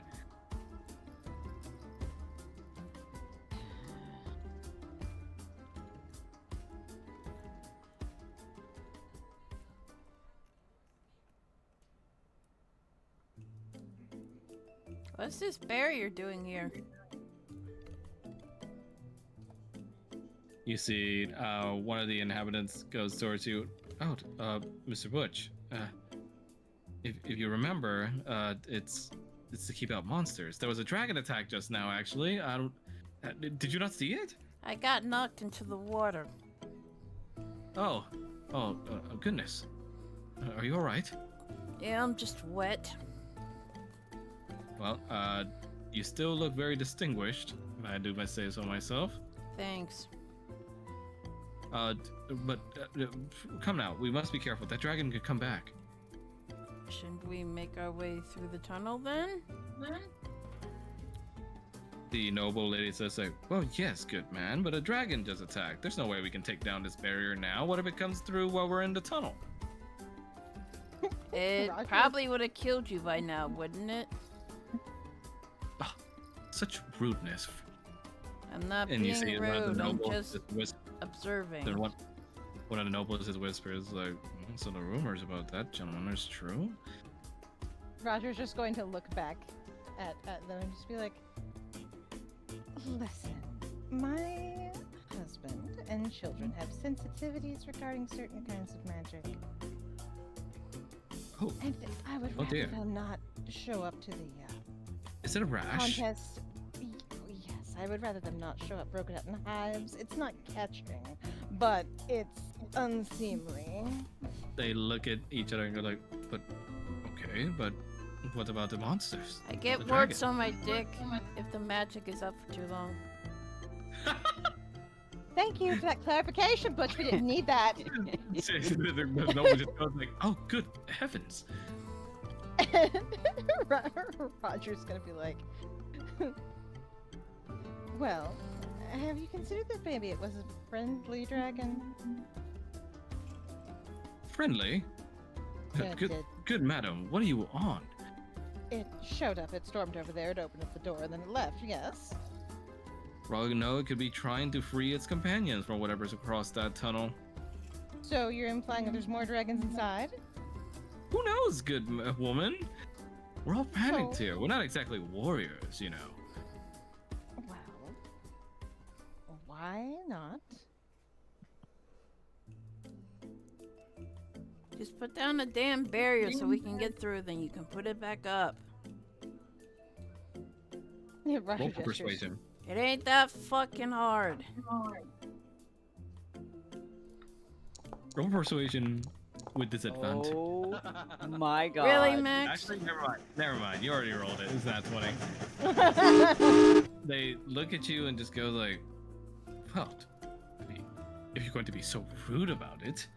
I mean, you're just standing there all crazy like. If you're so scared of the dragon, why are you just standing around? Clearly, it can walk through the fucking barrier, so it's not gonna do any good if it comes back. So, why Lady don't Cassidy. you move?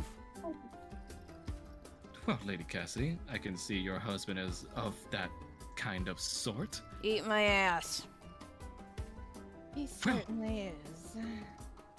He can consider himself disinvited from the annual gala at our estate. That's fine. More than So- fine. So long as you. I would rather come without him. I would rather come without him anyway, if I Look at you both stand out in unison. It's like, that's fine. Yes, dear, because we both know you love to sleep around. Speak for yourself. And just walks off. You see one of the nobles just puts their hand up to their mouth. He goes like, "Oh goodness, they're getting into it again." And then the other noble goes like, "Are you kidding me? This is why I come every year." So are they gonna put it down? They put the circle down, they move it up. Do the Very persuasion. well. She claps her hands, and one of the soulless comes around walking listlessly while in chains with a sort of collar around it with runic symbols. And once the collar is taken off, it just falls over. And then the circle goes down. Thanks, no butt. Oh, Finally. that's weird. Okay. Not gonna think about that too hard right now. But Roger You see, is. as you walk by Kanan, the blue tiefling just looks at you and just kind of gives you like the finger guns, like, "Hey, Butch buddy, what's up?" as they walk past after Butch has walked past. Roger's just gonna kind of like trail like his little hand fan like across the guy's cheek and keep walking. You see the blue tiefling kind of winks at your wife as you walk through.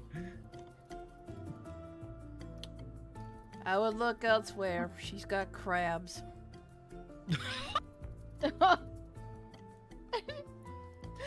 Roger immediately said, "If I do, then where did I get them? Your mother. You. Anyway." Because you gave them to me. That's not how that works, darling. Everybody just goes like, "Oh my god." Roger's just like, "Yep, pretty damn good, right?" Paul's I just think- watching this from afar, just being like, Jesse. Oh, hold on. Oh, 1 minute, young man. Sorry.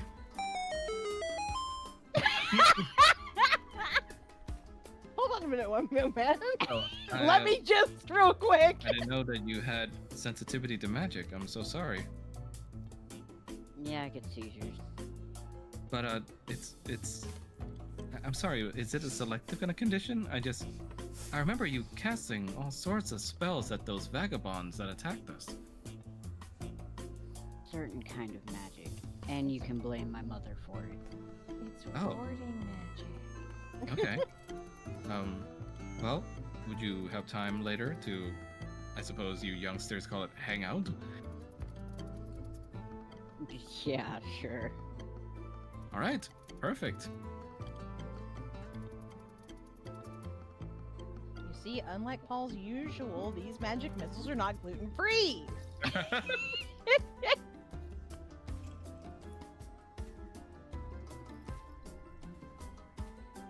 I will now change the map as you guys finally managed to get your wagon through in the procession line into Kresk.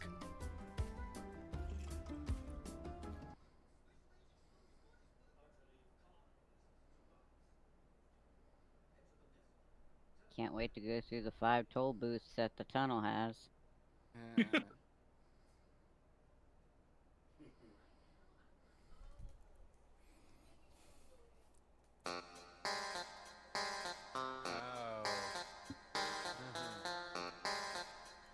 You walk through, and finally at the end of the tunnel, you see a snow-laden town, seemingly covered in snow from the nearby mountains.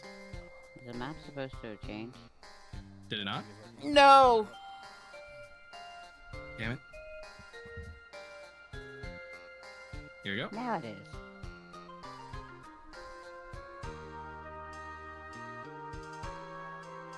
You see a town covered head to toe with all sorts of extravagant signs and also decorations, with the restaurants and bistros in the place looking to be all sorts of manner of vegetarian or vegan-like manner. And the dim lighting of the town combined with the snow and the cloudiness of Barovia only serve to make it look more as a shady kind of town.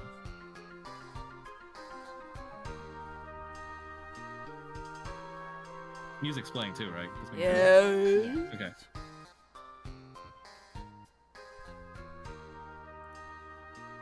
You see, Aurora just pops out from your coat and lands on the ground. This place is very snowy.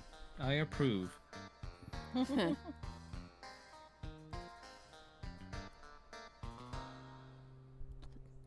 Don't wander off, please. He goes like, I will do as a princesses please. I agree. You should go wherever you want. Kaden is gonna gently shuffle. Don't listen to him. Do you see how many restaurants are here?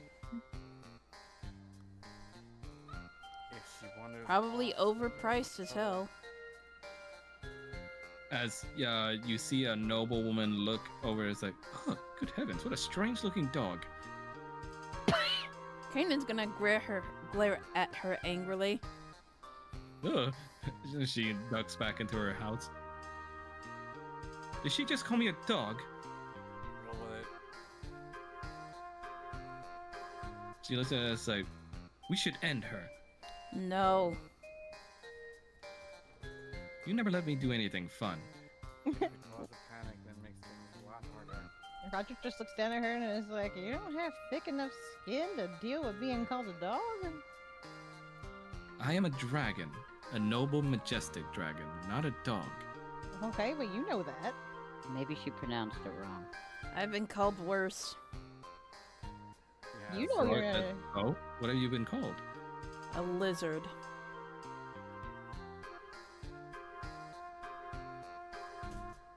See, Lucia goes like, oh, that's nothing.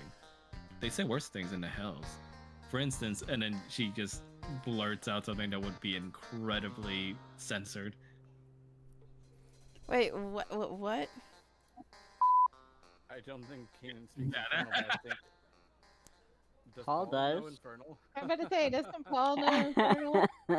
Yeah, you do, and you I did- hear there her was a say like pretty much a slur. Paul is just gonna kind of chuckle. Actually, Roger, Wait. Roger pauses. What did she say? Don't you? You don't want to know.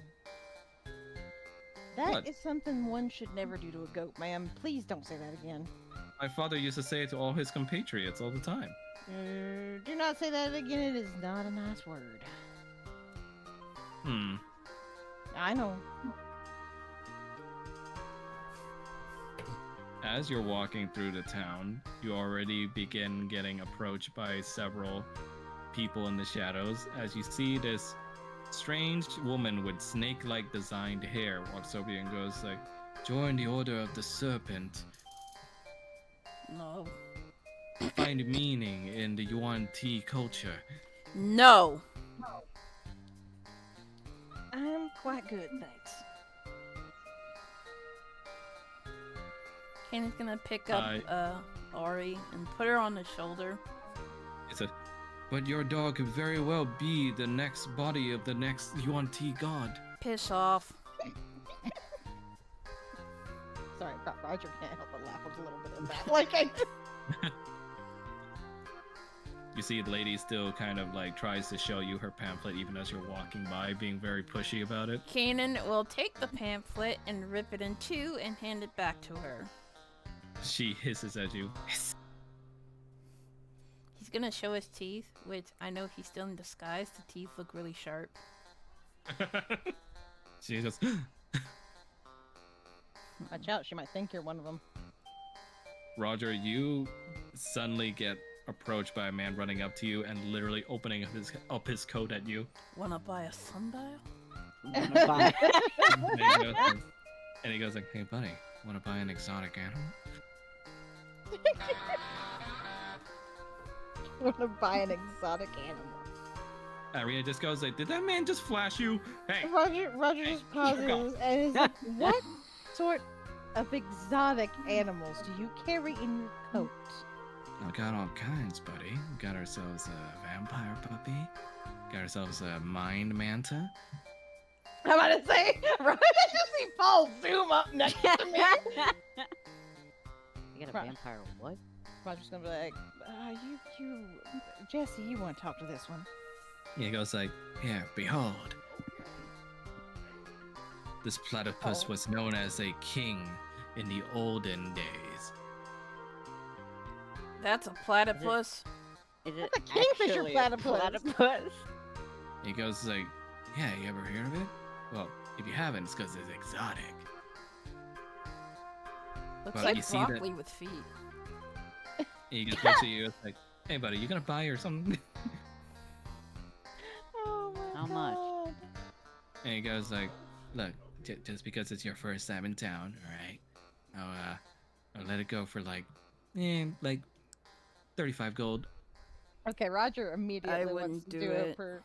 Roger wants to do a perception check or something, or investigation check on whatever the fuck this thing is.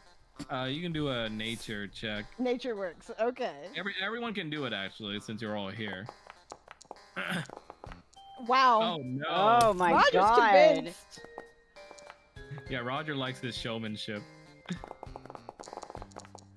Oh my god. Are we all? Oh are no! Oh Christ Almighty.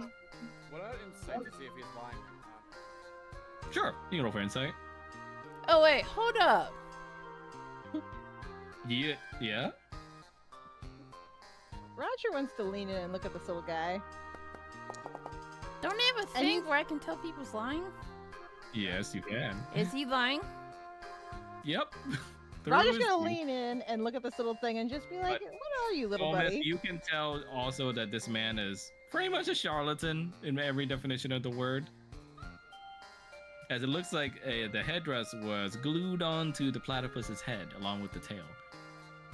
Kanan is putting Ori in his coat, kind of like leaving it half open so she can see while he's walking. And you see, And she pokes out of your coat and just goes like, "Can I eat it?" no. Ra- And You don't want to eat that. Paul, he's lying. Roger's immediately going to talk to the platypus. Jesse. 'Cause, you know, Jesse. He's under the name Jesse. yes. And he just goes like, hey man, you trying to start something?" He looks at you, Kanan.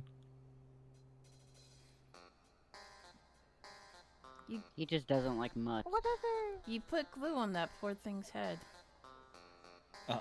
With what proof? Roger's gonna look at it and be like, "Hey, little buddy, what are you?" Because he can talk He to just feels animals. like very uncomfortable.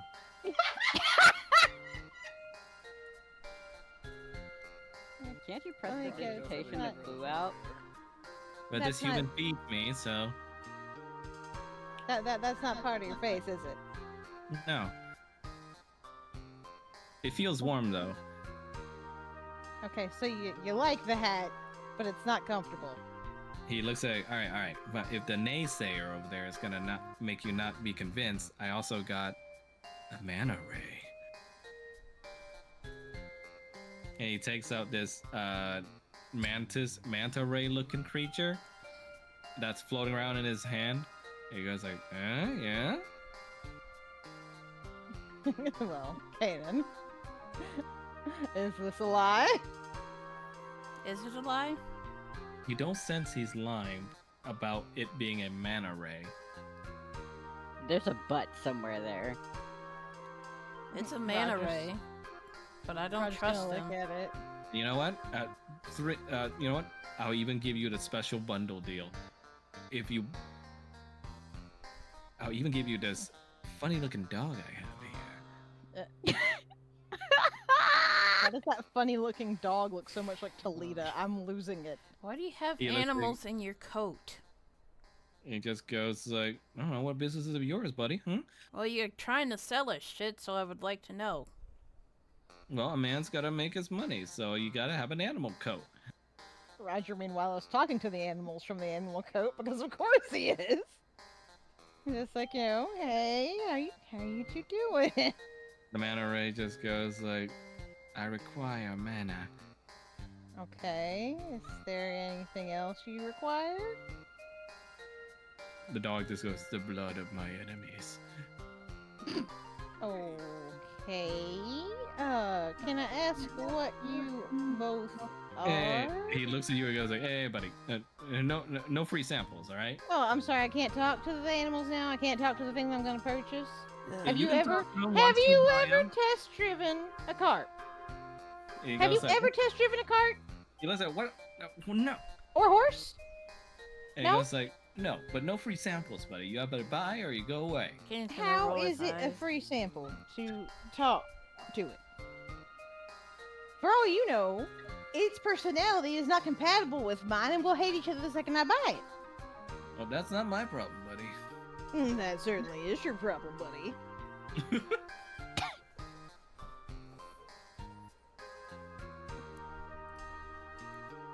And he goes like, look, I'll let them all go for, let's say, 100 platinum. How about that? Roger's gonna look over at Paul. That's worth more than a suit of armor. Are you kidding? Paul's There gonna goes look at the- Roger. So what'd they say? Well, he doesn't want me talking to him, so I guess he doesn't want to get paid more. And he goes like, you can pay me more than 100 platinum? You want to find out? Why are you? As you walk by, kid, and you get approached by yet another peddler on these streets. Oh, good, sir. You seem like an industrious type of man. Beat it. Well, don't be so rude, sir. You're new to town, right?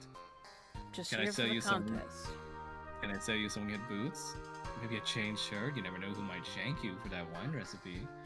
No, I'm good, thanks. that implies he knows. Well, you said you were for the contest, so never mind. I was about to say, that implies he knows you're here for the wine contest. I was like, wait.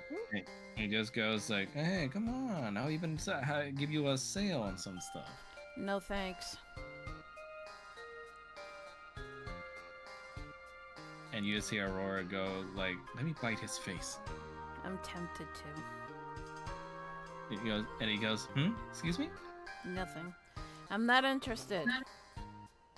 And he goes like, oh, come on, your first time in Crest. Surely you must want something. I want you to leave. Actually, he looks around. It's like you and your friends interested in the special product? I said beat it. All right, fine. Tourists.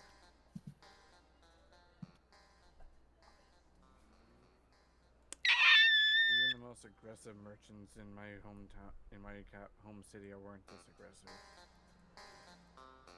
As you go through the town, you see they've styled their staircase way to look like mushrooms leading upwards. That's weird. And on the side, you can see a sign that says, "Welcome to Kresk, Vegetarian County of Barovia."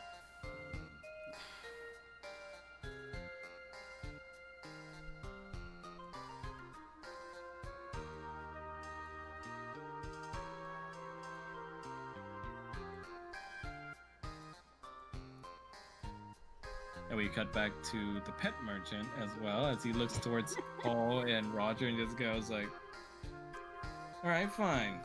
Your friend gets one question for each of them." Roger's gonna look at Paul and is like, what do you think? I mean, at least ask how they're doing. Well, I know how that one's doing. He sort of points over to the platypus. And the other two? Well, he's gonna point platypus. That one, is content as long as it's fed, but obviously, you know, it's had some modifications done that aren't exactly comfortable, but are warm. And that one wants mana, and that one wants the blood of its enemies. So that's what I know thus far. I was gonna ask him what they. Just says that. It just goes like, "Come closer." Oh, it's telling me to come closer. No, I got a question for that one. What are you? He just looks at you, and suddenly you hear just eldritch babbles in your mind.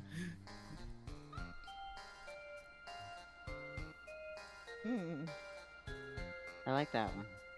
Of course you like that one. I just asked it what it was, and I just got sounds. I think those were sounds. I'm not sure what that was in my head, but it didn't sound right. He's gonna There look you go. over at He's like, "Come on, you know you want them."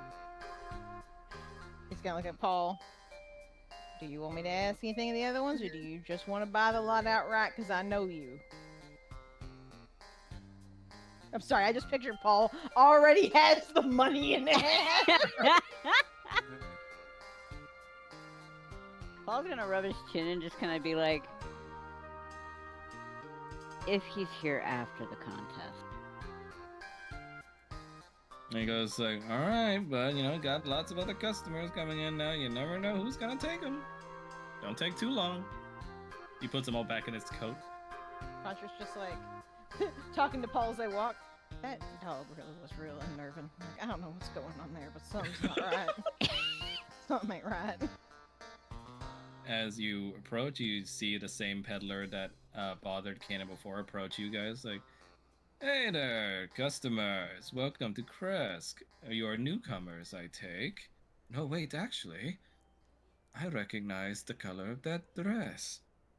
Lady Cassidy. Exactly.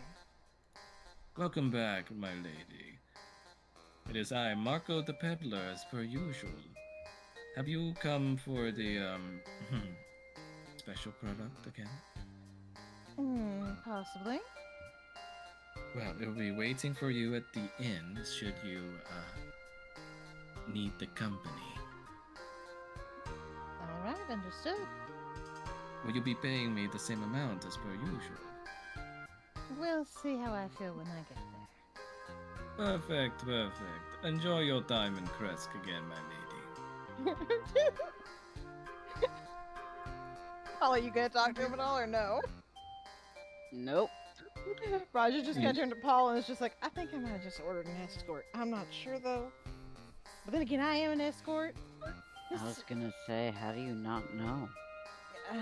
They're real weird about stuff here. And you walk by and see a human couple in the lot, talking and conversing with one another.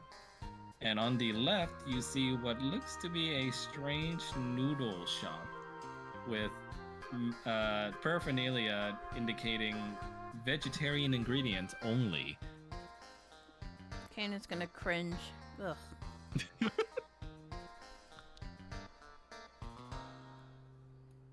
As you go by the human couple, you guys hear them spread rumors to each other as they say, "Did you hear? Apparently there's going to be a special guest judge today. Some girl from Barovia. Isn't who I think it is? I don't know, but Yeah, We're all in By Barovia. the What way, the why fuck? is she- By the way, why is she all way over here still? there's a specific town called Barovia, but the entire land is also called Barovia. I thought the area was called Ravenloft. Yeah, the book goes back and forth between it, but it's like Ravenloft, but they also call it Barovia a lot. But they look at each other and just go like, uh-huh. Well, it should. Oh, hi, Butch. Hi. Welcome back, friend. They tap your shoulder very hard. Hey, how are things going with you and your wife? You work things out yet? No, Oh, I'm so sorry to hear that, friend. we're getting divorced. Right? Oh, truly? Yes. I thought you said well, I mean, correct me if I'm wrong. The last thing you told us was the last time that woman will get from you will be from your cold, dead hands. I've decided to do things amicably. Oh, well. I respect you for the amicableness, my friend. Well, your room's ready and waiting for you, I think, at the inn as per usual. Just try not to piss off the inn owner again this time, yeah? I'll try. Alright. And you see they give like pleasant like little waves towards Roger's way. Roger's just gonna give a catty kind of smile, like. But okay, Irina's way back here. Is Irina coming? Yeah, sorry, I just keep forgetting to drag her with you guys. Roger's just kind of stopped, making sure she's like, he's not gonna leave her alone in this bullshit. I gotta use the restroom, Max. Okay, no problem. You look to the left and immediately see that ramen shop that has the sign that looks like there's a only vegetarian ingredients found in there, and their specialty is something called green egg special.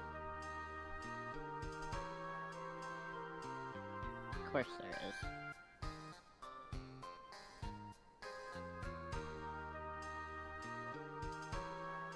Paula's gonna look at Roger and be like, "Do we know anything about this contest?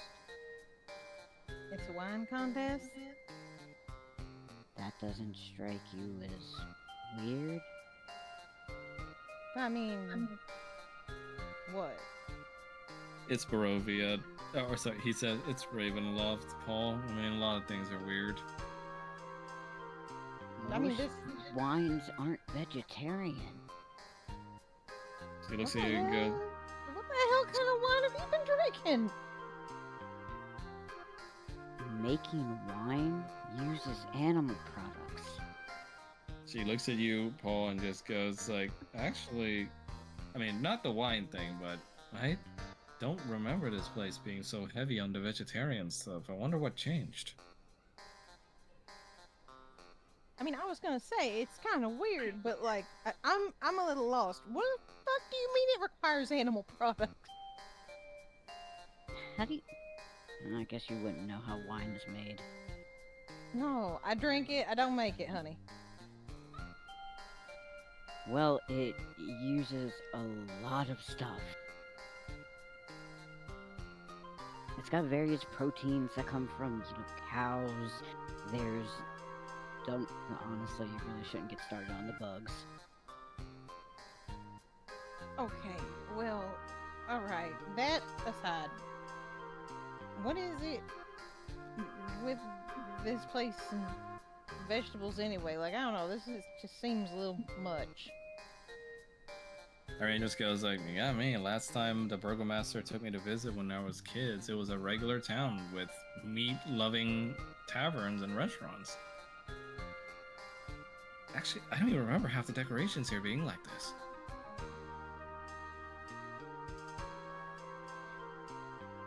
You walk towards the restaurant and you see, of course, him in the bistro tables out Oh my front. god. He Fucking takes out a cigarette and smokes it and goes, "Cool." Oh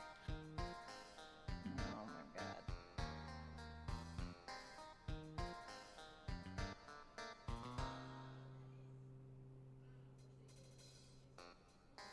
Maybe he'll know something. Welcome, friends. Still uncomfortable to speak in that tongue. It's still strange seeing it. How do you like Kresk so far? What the hell is this place? Everyone's so pushy. Yes, it has changed quite a bit in the years to come. Our leader probably didn't have the chance to tell you, but this place has gone over some managerial changes in the past. Don't say. He nods and just says, well, as you know, the winemaking competition is always held here, but over time, as the cycles went on, more people became solist, the heroes get further and further in some junctions, and the mayor of this town was replaced by, of course, a deacon who can express Lord Strahd's interests. And as it shows, the deacon is a vegetarian. So that means everybody else has to be a vegetarian? Yes. Again, I don't mind if someone has a specific lifestyle, but don't force it on others. Yes. The food here rather is quite drab and terrible, but it's a good tourism spot as they turned it into. And there's also a secondary trade that happens here underneath the covers. Yeah, that has something to do with escort services because I think I may have accidentally ordered one. You may have, but it's far... Or grim. It's worse, ain't it? Is an ugly thing to speak of, but yes. Isn't this where the wine, the Borovian red, is made? From the vineyards near here, yes, but it's also the area where they make use of their soulless inhabitants. Ah. Gotcha. Charming. In all manners of things, both menial and... Depraved. yes. After all, for Barovians, what else is better than an outlet that can't fight or talk back? Naturally. It is, once again, an ugly topic to speak on, but you are all here. Our leader at least expects progress in stopping the production of Barovian bread. So is there anyone here who is of note? I have some agents lying around and hiding. You should come into contact with them eventually, or they'll find you. Any people we should steer clear of, if possible? I suppose you will be meeting your competitors soon at the rally that they're holding soon. Everyone will be introduced there. It'll be a good chance to take a look at your targets. He points out from the balcony towards the main courtyard area. I'll be meeting there soon.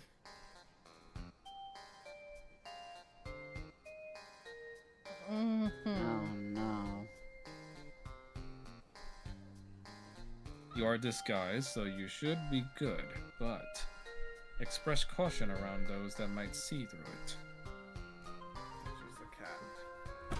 Oh wow. Okay. Welcome back, Mel. Thank you. So to catch you up, they found Call in the ramen shop, and they're catching up on info and what's going on. And so basically, there's agents here to help you guys in disguise. But this place was under new management by a vegetarian mayor, which is why it's all like vegetarian crazy now. But there's also a secret, basically like really depraved black market, where they're using the soulless for slave work and also NSFW stuff. Escort Okay. style services, etc., etc. Yeah. So basically, that's a part of what needs to be dismantled, other than the production of the poisoned wines. Okay. So they're caught up. And we have certain people we may want to steer clear of, who we can see from the balcony. Yep. How did she get here so fast? We. Teleporting? There's usually some sort of range limit.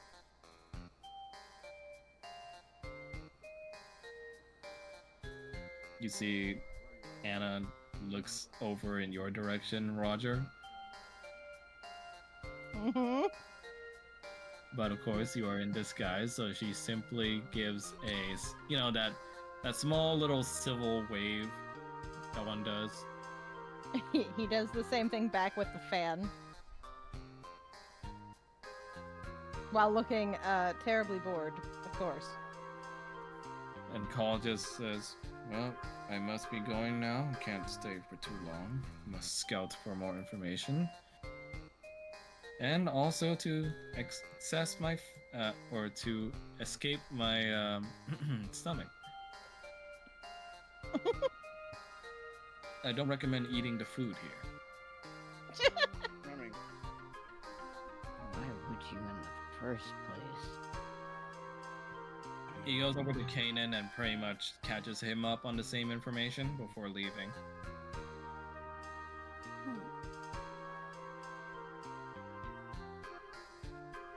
As you walk, Kanan, you're kind of stuck in awe as you see this giant sized man with two heads kind of just using a wash bucket and dumping it out in the streets. I'm surprised. Why is Irina next to him? She decided to go with you. He's gonna stop to look at her. Why are you following me? Thought you were angry. Not angry, just disappointed. Uh-huh. I mean, God, it's Kanan. I know you got your own stuff going, but when someone's reaching out to help, you don't just bark at them and slap them away. We were being chased. I get that, but No, you don't get that. Because you weren't there. well, here you go. You barely let me through a single sentence before you're already off on me. I just want to get this stupid thing done so we can go back home. Can't rushing through it is not gonna help. And stopping to help every single person isn't going to help either. If we get caught, that's the end of it. Well, you're never gonna convince me not to help people that need it. Fine, go then. And he goes like, "Go where? I'm supposed to go with you."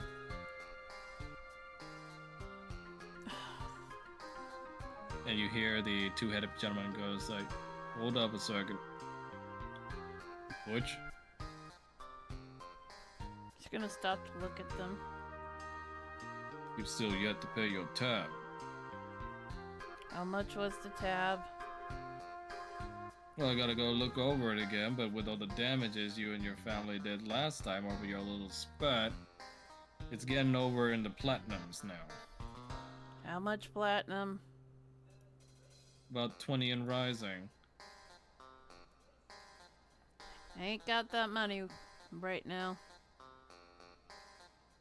Alright, well, you're gonna have to pay it back and forth at the competition at some point.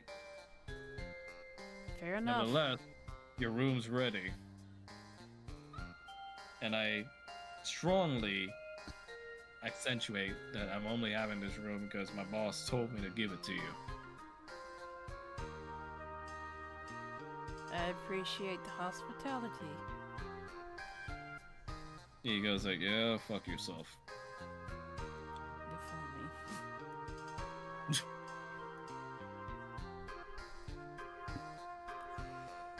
only. Meanwhile, as you go in with Irina, she still continues the conversation and just goes like, I don't want to talk about it, Irina. it goes like, what, you think I want to? Not out here, Like, please. what? Say it again. Not out here, please. It goes like, fine, be that way. Roy just says like, is this woman your companion? Yes. Oh, like your love companion? No. I mean, it just says like, God's no. Or it just says, oh, because I was about to say, she is feisty. She's annoying. He goes like, so are you.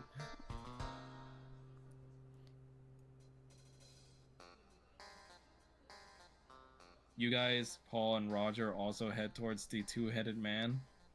And he goes like, kids.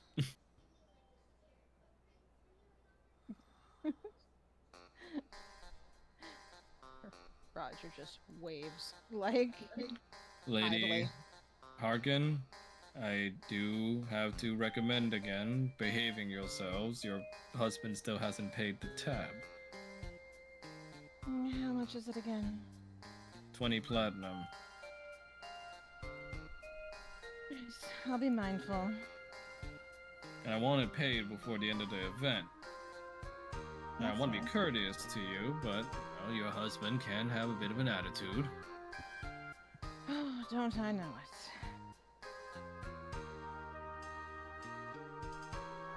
I will change them out.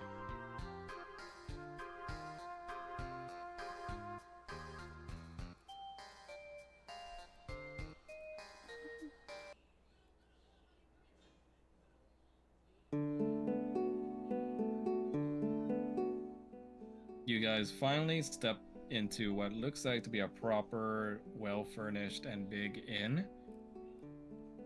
As the two-headed owner speaks to you from outside, goes like, well, the rooms are yours to finish since you're the first ones here, so pick one and just stake in it.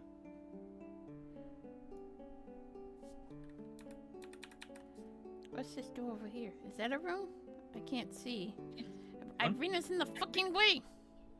Yeah, since we're hostile to each other, we can't really move through each other. That really needs to be fixed at some point. That stairway. These are pretty nice. Of course, Roger would like the one with the luck symbol. What? It looks nice. Also, the other one has the luck symbol in it too. Oh, this is a this is a 2-bedroom. Did you notice the Garlean symbol? Oh, wait, what? What? Oh, that was symbol? more towards Mel. What symbol? The Garlean symbol on the rug. Oh yeah, I see it. Ha ha ha. That's funny.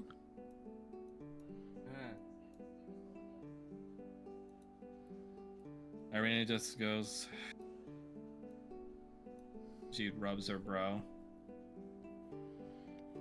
And she just takes a seat down on the chest nearby. Damn, there's a lot of rooms in this fucking place. Kanan is going to open his coat so Ari can jump on the bed. Yeah. Don't break anything, please. Is this what humans sleep on? Mm-hmm. It's so soft. They're called beds. She like stabs her claws in Don't, and like starts kneading it. Ari, don't rip anything, please. What? But it is ours, is it not? No, it's not. We are lending this room. Lending? As in borrowing. Ew. It's not really ours. Are we poor? No. We are just away from home. So please do not break anything. Fine, Dan. You got your own place to sleep. I do. Roger's gonna stand there with Paul and just be like, you know, we're gonna start some real unsavory rumors. Why? If we decide to share a room, we're gonna start some real unsavory rumors. Paul's just gonna shrug and go into the room. Roger's just like, though these seem like they're real unsavory people, so I don't really care too much, to be honest. I mean, don't you want to stay away from Dad? He's just gonna kind of sneak into a chair in the corner. He's gonna flop on the bed. Rattles, Hmm. did you feed your child?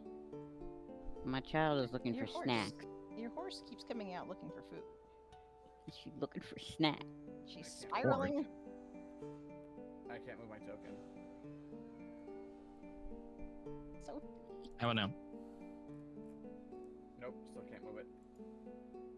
You're not in a wall. Maybe it's your internet? No, it's not my internet. No, because he won't move on our end either. That's weird. You guys can't move your tokens at all? Well, I can move mine. I just can't move mine at all. Might be your browser or maybe internet. Maybe refresh, see if it works. I don't think so because it said What? it didn't say not disconnected, reestablishing. It didn't say anything like that. I mean, I didn't lock you, so it's like, I'll try refreshing, but I don't think that's gonna change anything. okay. I mean, might as well try, right?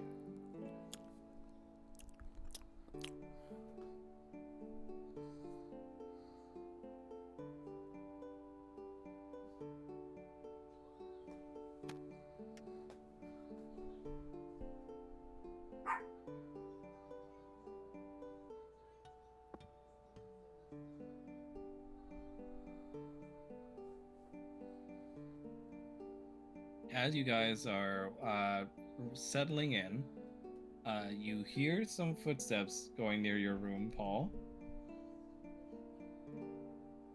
hold on, he is feeding her child. Oh, okay. We're gonna have to wrap up soon for us too, because I realize that we have to be. Yeah. We have to be up at 4:30. Don't worry, I know. Hate it. So I hear footsteps. Yep. And suddenly your door crashes open. And you just see this freaky purple-skinned gentleman go in and just goes like, Barovia's hope. Prepare to meet your doom. Oh, Ooh. Roger's on his fucking feet. Who now? And then suddenly you hear a girlish giggle as you see Barbara transform back. Did I get you? Roger is standing there holding his chin. You don't. Just I could have killed you. Do you understand that? Yeah, uh-huh. Yeah, well, good thing you guys made it. Why do you say that? He goes like, because we've been waiting for you. Seems like you got a little delayed somewhere. Something exciting happened. A lot We always of get things. delayed. My ma's here. His ma's here. There was a dragon we killed. It's been a lot. Yeah, actually, about your mother. She's got her own little faction going on in this competition. What the hell? How'd she even Yeah. get here? What the fuck is even happening? We don't know, but we're guessing it's hard to do to that ring she has on her finger now. Does Doesn't Faye look know good about ring. this? No. Why, should she? No. I'm not sure. Well, don't- regardless, you're here now. That's good. We were kind of worried that we might have lost you guys there. No, we're here. All right. Well, yeah, your mom's got her own little faction going on in the competition. There's actually 3 kinds of factions. But we'll go over it once the meeting starts. Have to sleep. Have a When good is dream, that? gay boys. Sorry, Paul, what'd you say? And when is that supposed to be? Tomorrow morning. Fantastic.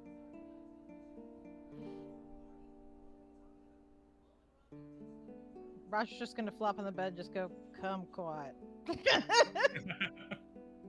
Kumquat. She then visits your door, Falmouth.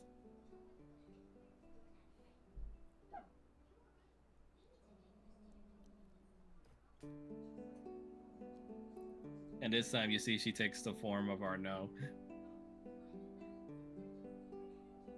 That's not funny. What? Didn't I catch you even a little bit?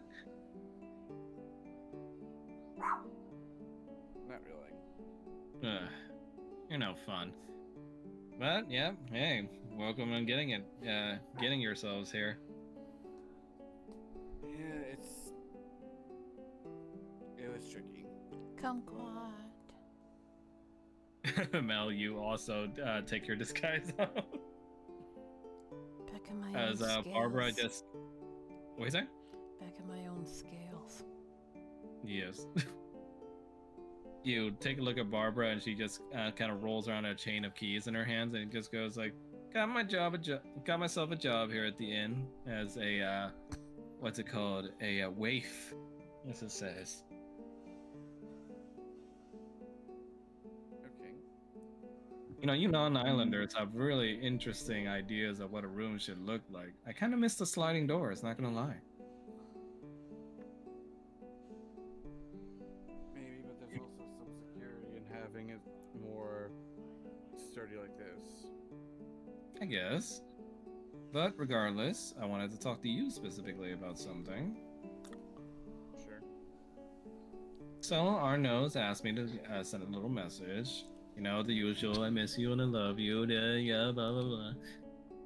But, additionally, there's someone at the manor that's been wanting to talk to you. Any ideas as far as description? A Gatorkin. Is it egg? No, not the short little bastard. But one of the Gatorkins says they seem to know you.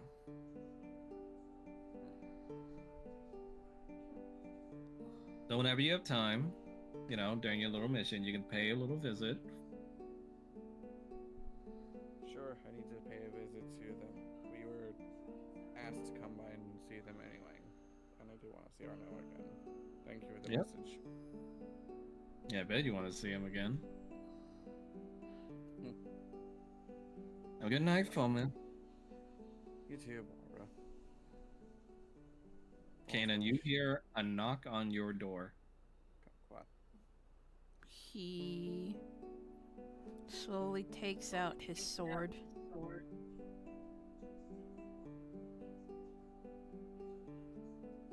You hear the knocking again.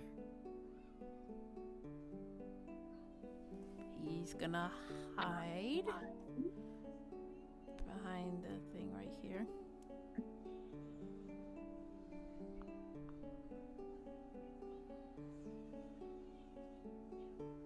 And he'll open the door.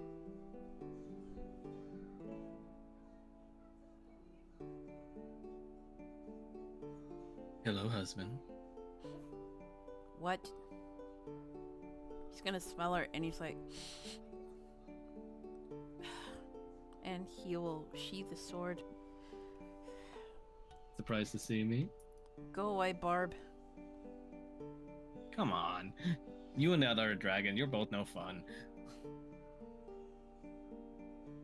Maybe I You're- should wear her perfume next time. She doesn't wear perfume. Alright, well, whatever it is those gators wear. Well, hello. Welcome to Kresk. Real shitty town, ain't it? Yep. Well, good thing you made it here. I already talked to your friends, but we figured I'd make the rounds and talk to you. Is that a dragon? Let her sleep. Her? Yes. I'm sorry. Did you make another one? No, she's my niece. Oh. God, your families are weird. Kanan's gonna give her a dirty look. What? Look, you already got the human kid at home. That wasn't enough for you? I had to kill her father. Ah. I see.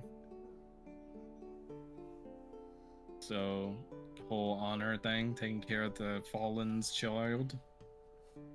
I made a promise and I intend to keep it. Oh man, it gets real heavy, you realize that. Yep. But, passing around, your wife says hi, and that she's been doing her best to behave while you're away. Tell her I miss her. She says the same. Lots of morning sickness here and there. I think she almost broke the hand of one of the other Gatorkins because he's looked at her the wrong way. So the mood swings are going in.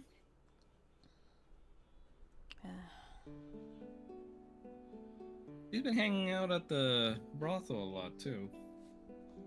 With who? Not as a customer. I like how you already got curious. With But who? no, she figured you might visit at some point or another, so she's been kind of waiting.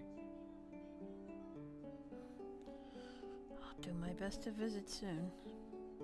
I just... Yep. I can't leave her alone. You sure like adopting them, don't you?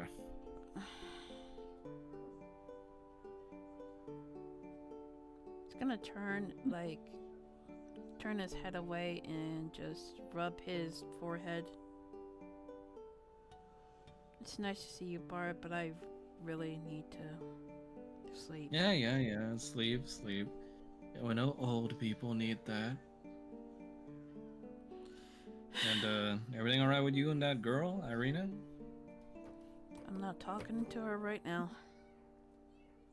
No, because she's kind of sitting near your room looking really despondent. We had an argument. We were being chased by mercenaries. I wanted to keep going. You know, she puts her hand up and goes like, oh, I don't need to hear it. I know you'll probably work it out, so... Just letting you know the girl's outside. Okay.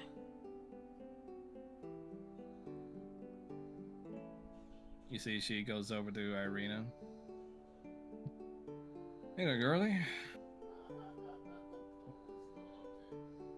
You and the dragon doing alright? She looks like, do I look alright? I should probably pick a room, but no, it just frustrates me sometimes. Like I try to help and he just keeps batting me away. I swear to God, he looks at me like I'm a stupid little girl just for trying to help people.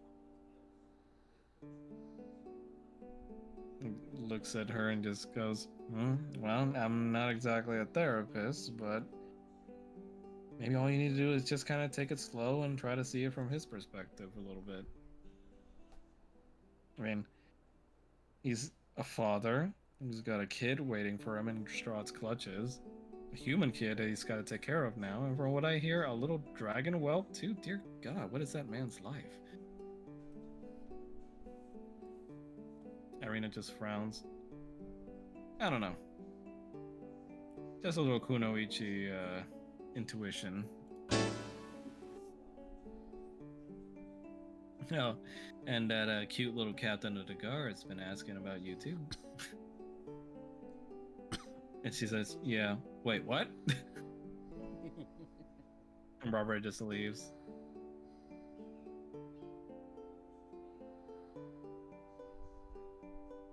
Kanan, throughout the night, you can hear some whimpering as little Aurora seems to be shivering where she's sleeping, having a nightmare. He's gonna get out of bed and very quietly pick her up very, very gently to not wake her up. And he's going to climb into bed with her so she'll have someone warm to sleep next to. Kanan's the sun in her dreams. What? Like Bluey. Oh. So, Kanan, you ease her back into your arms and she begins to relax and smile in her dreams as you hear her mutter her papa's name.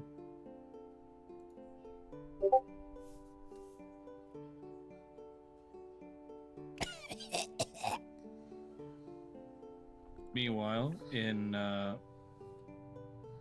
Roger and Paul's room, Roger, you stay up for quite a while with thoughts of what your mother is doing here, going through your mind, along with what the sloth has said to you and what those words mean. Well, Roger is also going to try to, you can't catch me thoughts. Because Roger's just gonna roll over to Paul and nudge him. What?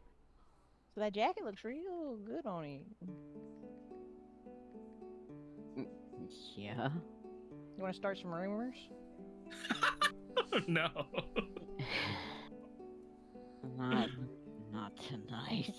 Are you sure? I'm I'm gonna say that Roger's saying that and his tail's just going in the background wagging. I'm Oh my sure. Damn. Alright. Thoughts caught Not up. like it's going anywhere. No, but my brain is, so. In what way? Oh, well, which way you want to count? Let's see, there's my ma, there's the new child that our dysfunctional little band has adopted, there's the fact that I'm basically playing my ma in what is functionally public theater, and there's, I saw the sloth again. Wait, what? Yeah. Where? At the camp, there where you couldn't come in? Yeah, there. I see him there. He was hanging up laundry. He talked about having to hang up his Hanging up unmentionable. laundry. He was hanging up laundry, okay. And talking about, stuff with having people that could take the weight off of things or being able to share the weight with things. I said I didn't want to see other people in pain, and I knew that I'd said something when I said it. And he's just sitting there gesturing at the ceiling.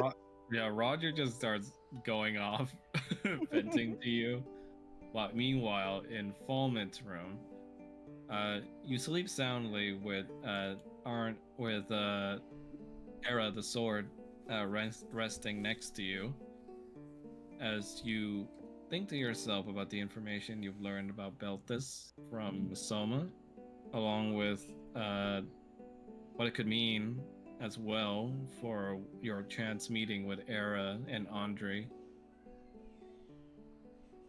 You think about the possibility of fate and destiny in play with this.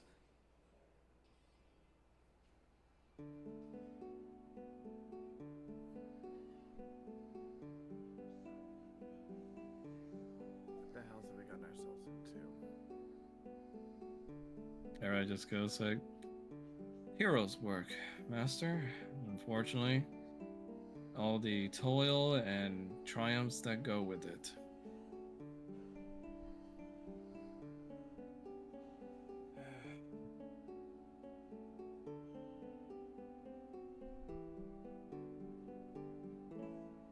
So what are your thoughts on this whole thing I was talking about with Soma? I mean, you have access to my memories just as much as I do yours to some extent. Well, to be honest with you, it's a little creepy in a way to know that strands of fate just reach this far back and tying us together in such a way, but in a way as well, I think it's kind of cool. Some degree. Irina did say that she would be willing to use her ability, which we are very, very quickly becoming more familiar with, to help us connect more with each other. If she's in If she's in the mood for it, she seems to be having a bit of a tiff with Mr. Kanan. True. But I trust that those two will work it out some way. So do I. I mean, after seeing Paul and Mr. Kanan get together, anything is possible. True enough. But I'm also concerned with what Soma was mentioning of, well, with what's going on with you. You know you Yeah. can't tell me anything, right? You can't Of open course. up to me. Of course, if there's an issue, I will go to you immediately. So, is there any guilt? So what guilt are you still feeling? Well, none. I mean, I'm over it. There's nothing I can change now, just failures dredging down in my past that I can never do anything about. And he just goes to slumber just awkwardly back into the sword, but you can kind of feel him holding back in a way.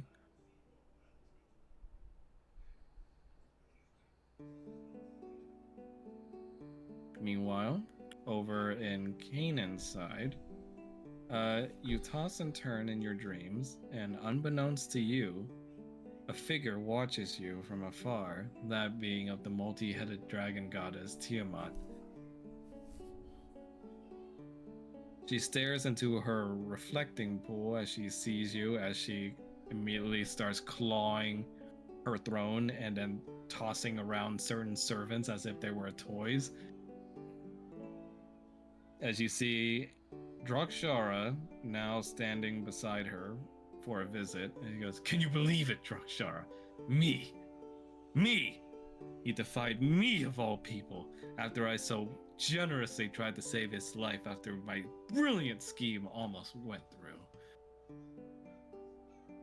Now look at him, playing father to that little child of Boreas's. When he could be a prince. Disgusting." And Drakshara just says, "My queen, if I may." He goes like, "You are no advisor of mine just yet, so you will watch yourself, Drakshara." Yes, Queen Tiamat. The boy stood firm during the contest of strength, did he not? Now he inherits all their strengths, and now stands on his own fit to be your scion. However, if his allies are to be his strength in the battles to come and keep him safe, would it not stand to reason that to destroy one of them would be counter-beneficial to that plan? Are you saying I was wrong? No, my queen, just... perhaps there's a different way we can go about things. If you wish for him to become your scion so badly, then perhaps a little bit of honey might be better than venom in that aspect. I mean, trying to kill his friends may as well be someone trying to kill Alacris from you back in the day.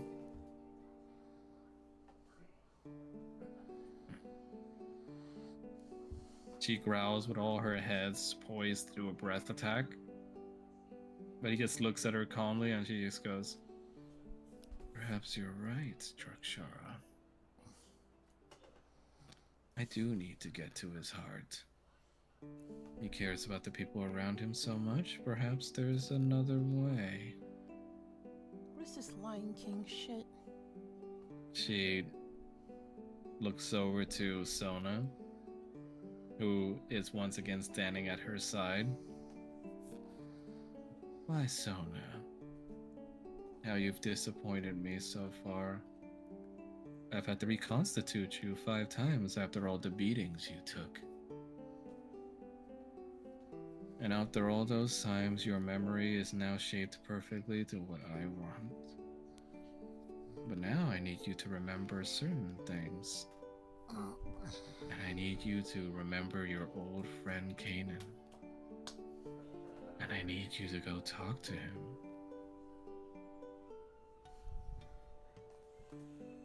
You see, Sona just has spectral green eyes as she says, "Yes, my queen."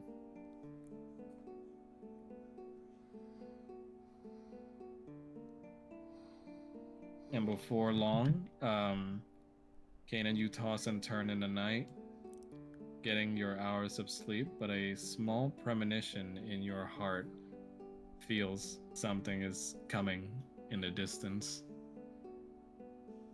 Huh? And that's where we're going to leave the session for now. Because I would love to go further, but I think Shrine needs to get up early for work. We both We got to both get do. up at 4:30. Yeah. I am sorry for that, you two. Also, yes, that is Tiamat. Yep, Tiamat, just no face with the gold. Yep, exactly. Yep. But it was fun. I enjoyed myself. Yes. Very glad. Roger is clearly having issues because he's seeing the sloth again. But You're asking the sloth, like, you know, what do you want? And he's like, it's not about what I want. Roger's like, no, don't say that. He's like, I'm not appearing here for you know, for me. Look, he's been watching Tiamat. He doesn't trust shit. He's like, God show because they won something out of you. Yeah, Tiamat kind of set a strong example of what gods are usually like. Yep. Unfortunately. Alright. Meanwhile, Good night, Irene. everybody. Yep, night shrine, night rattles. Good Meanwhile, night. Irina's gonna fall asleep outside of Kanan's room. How mean. He'll probably She's like eventually that wake one up. Shiba Inu. What do you say? I'm assuming he'll probably wake up and carry her into the room so she can sleep on a bed. No. Yeah, because otherwise she's gonna be like that one Shiba Inu dog. Mm. Forgot his name. Hachi something? Mm. Yep. Hachiko. There you go. Yes, but good job today, gang. All right, I will see you guys. Oh wait, those other two left before I could schedule the next one. 20th? You guys good? I'm good for the 20th. Sure. Mel. All right. I think Shrine and Rattles already said they're clear for next Saturday, so we are good to go. They are both entirely off. Okay, perfect. I will see you guys on the 20th then. Okie doke. See you guys. Bye bye.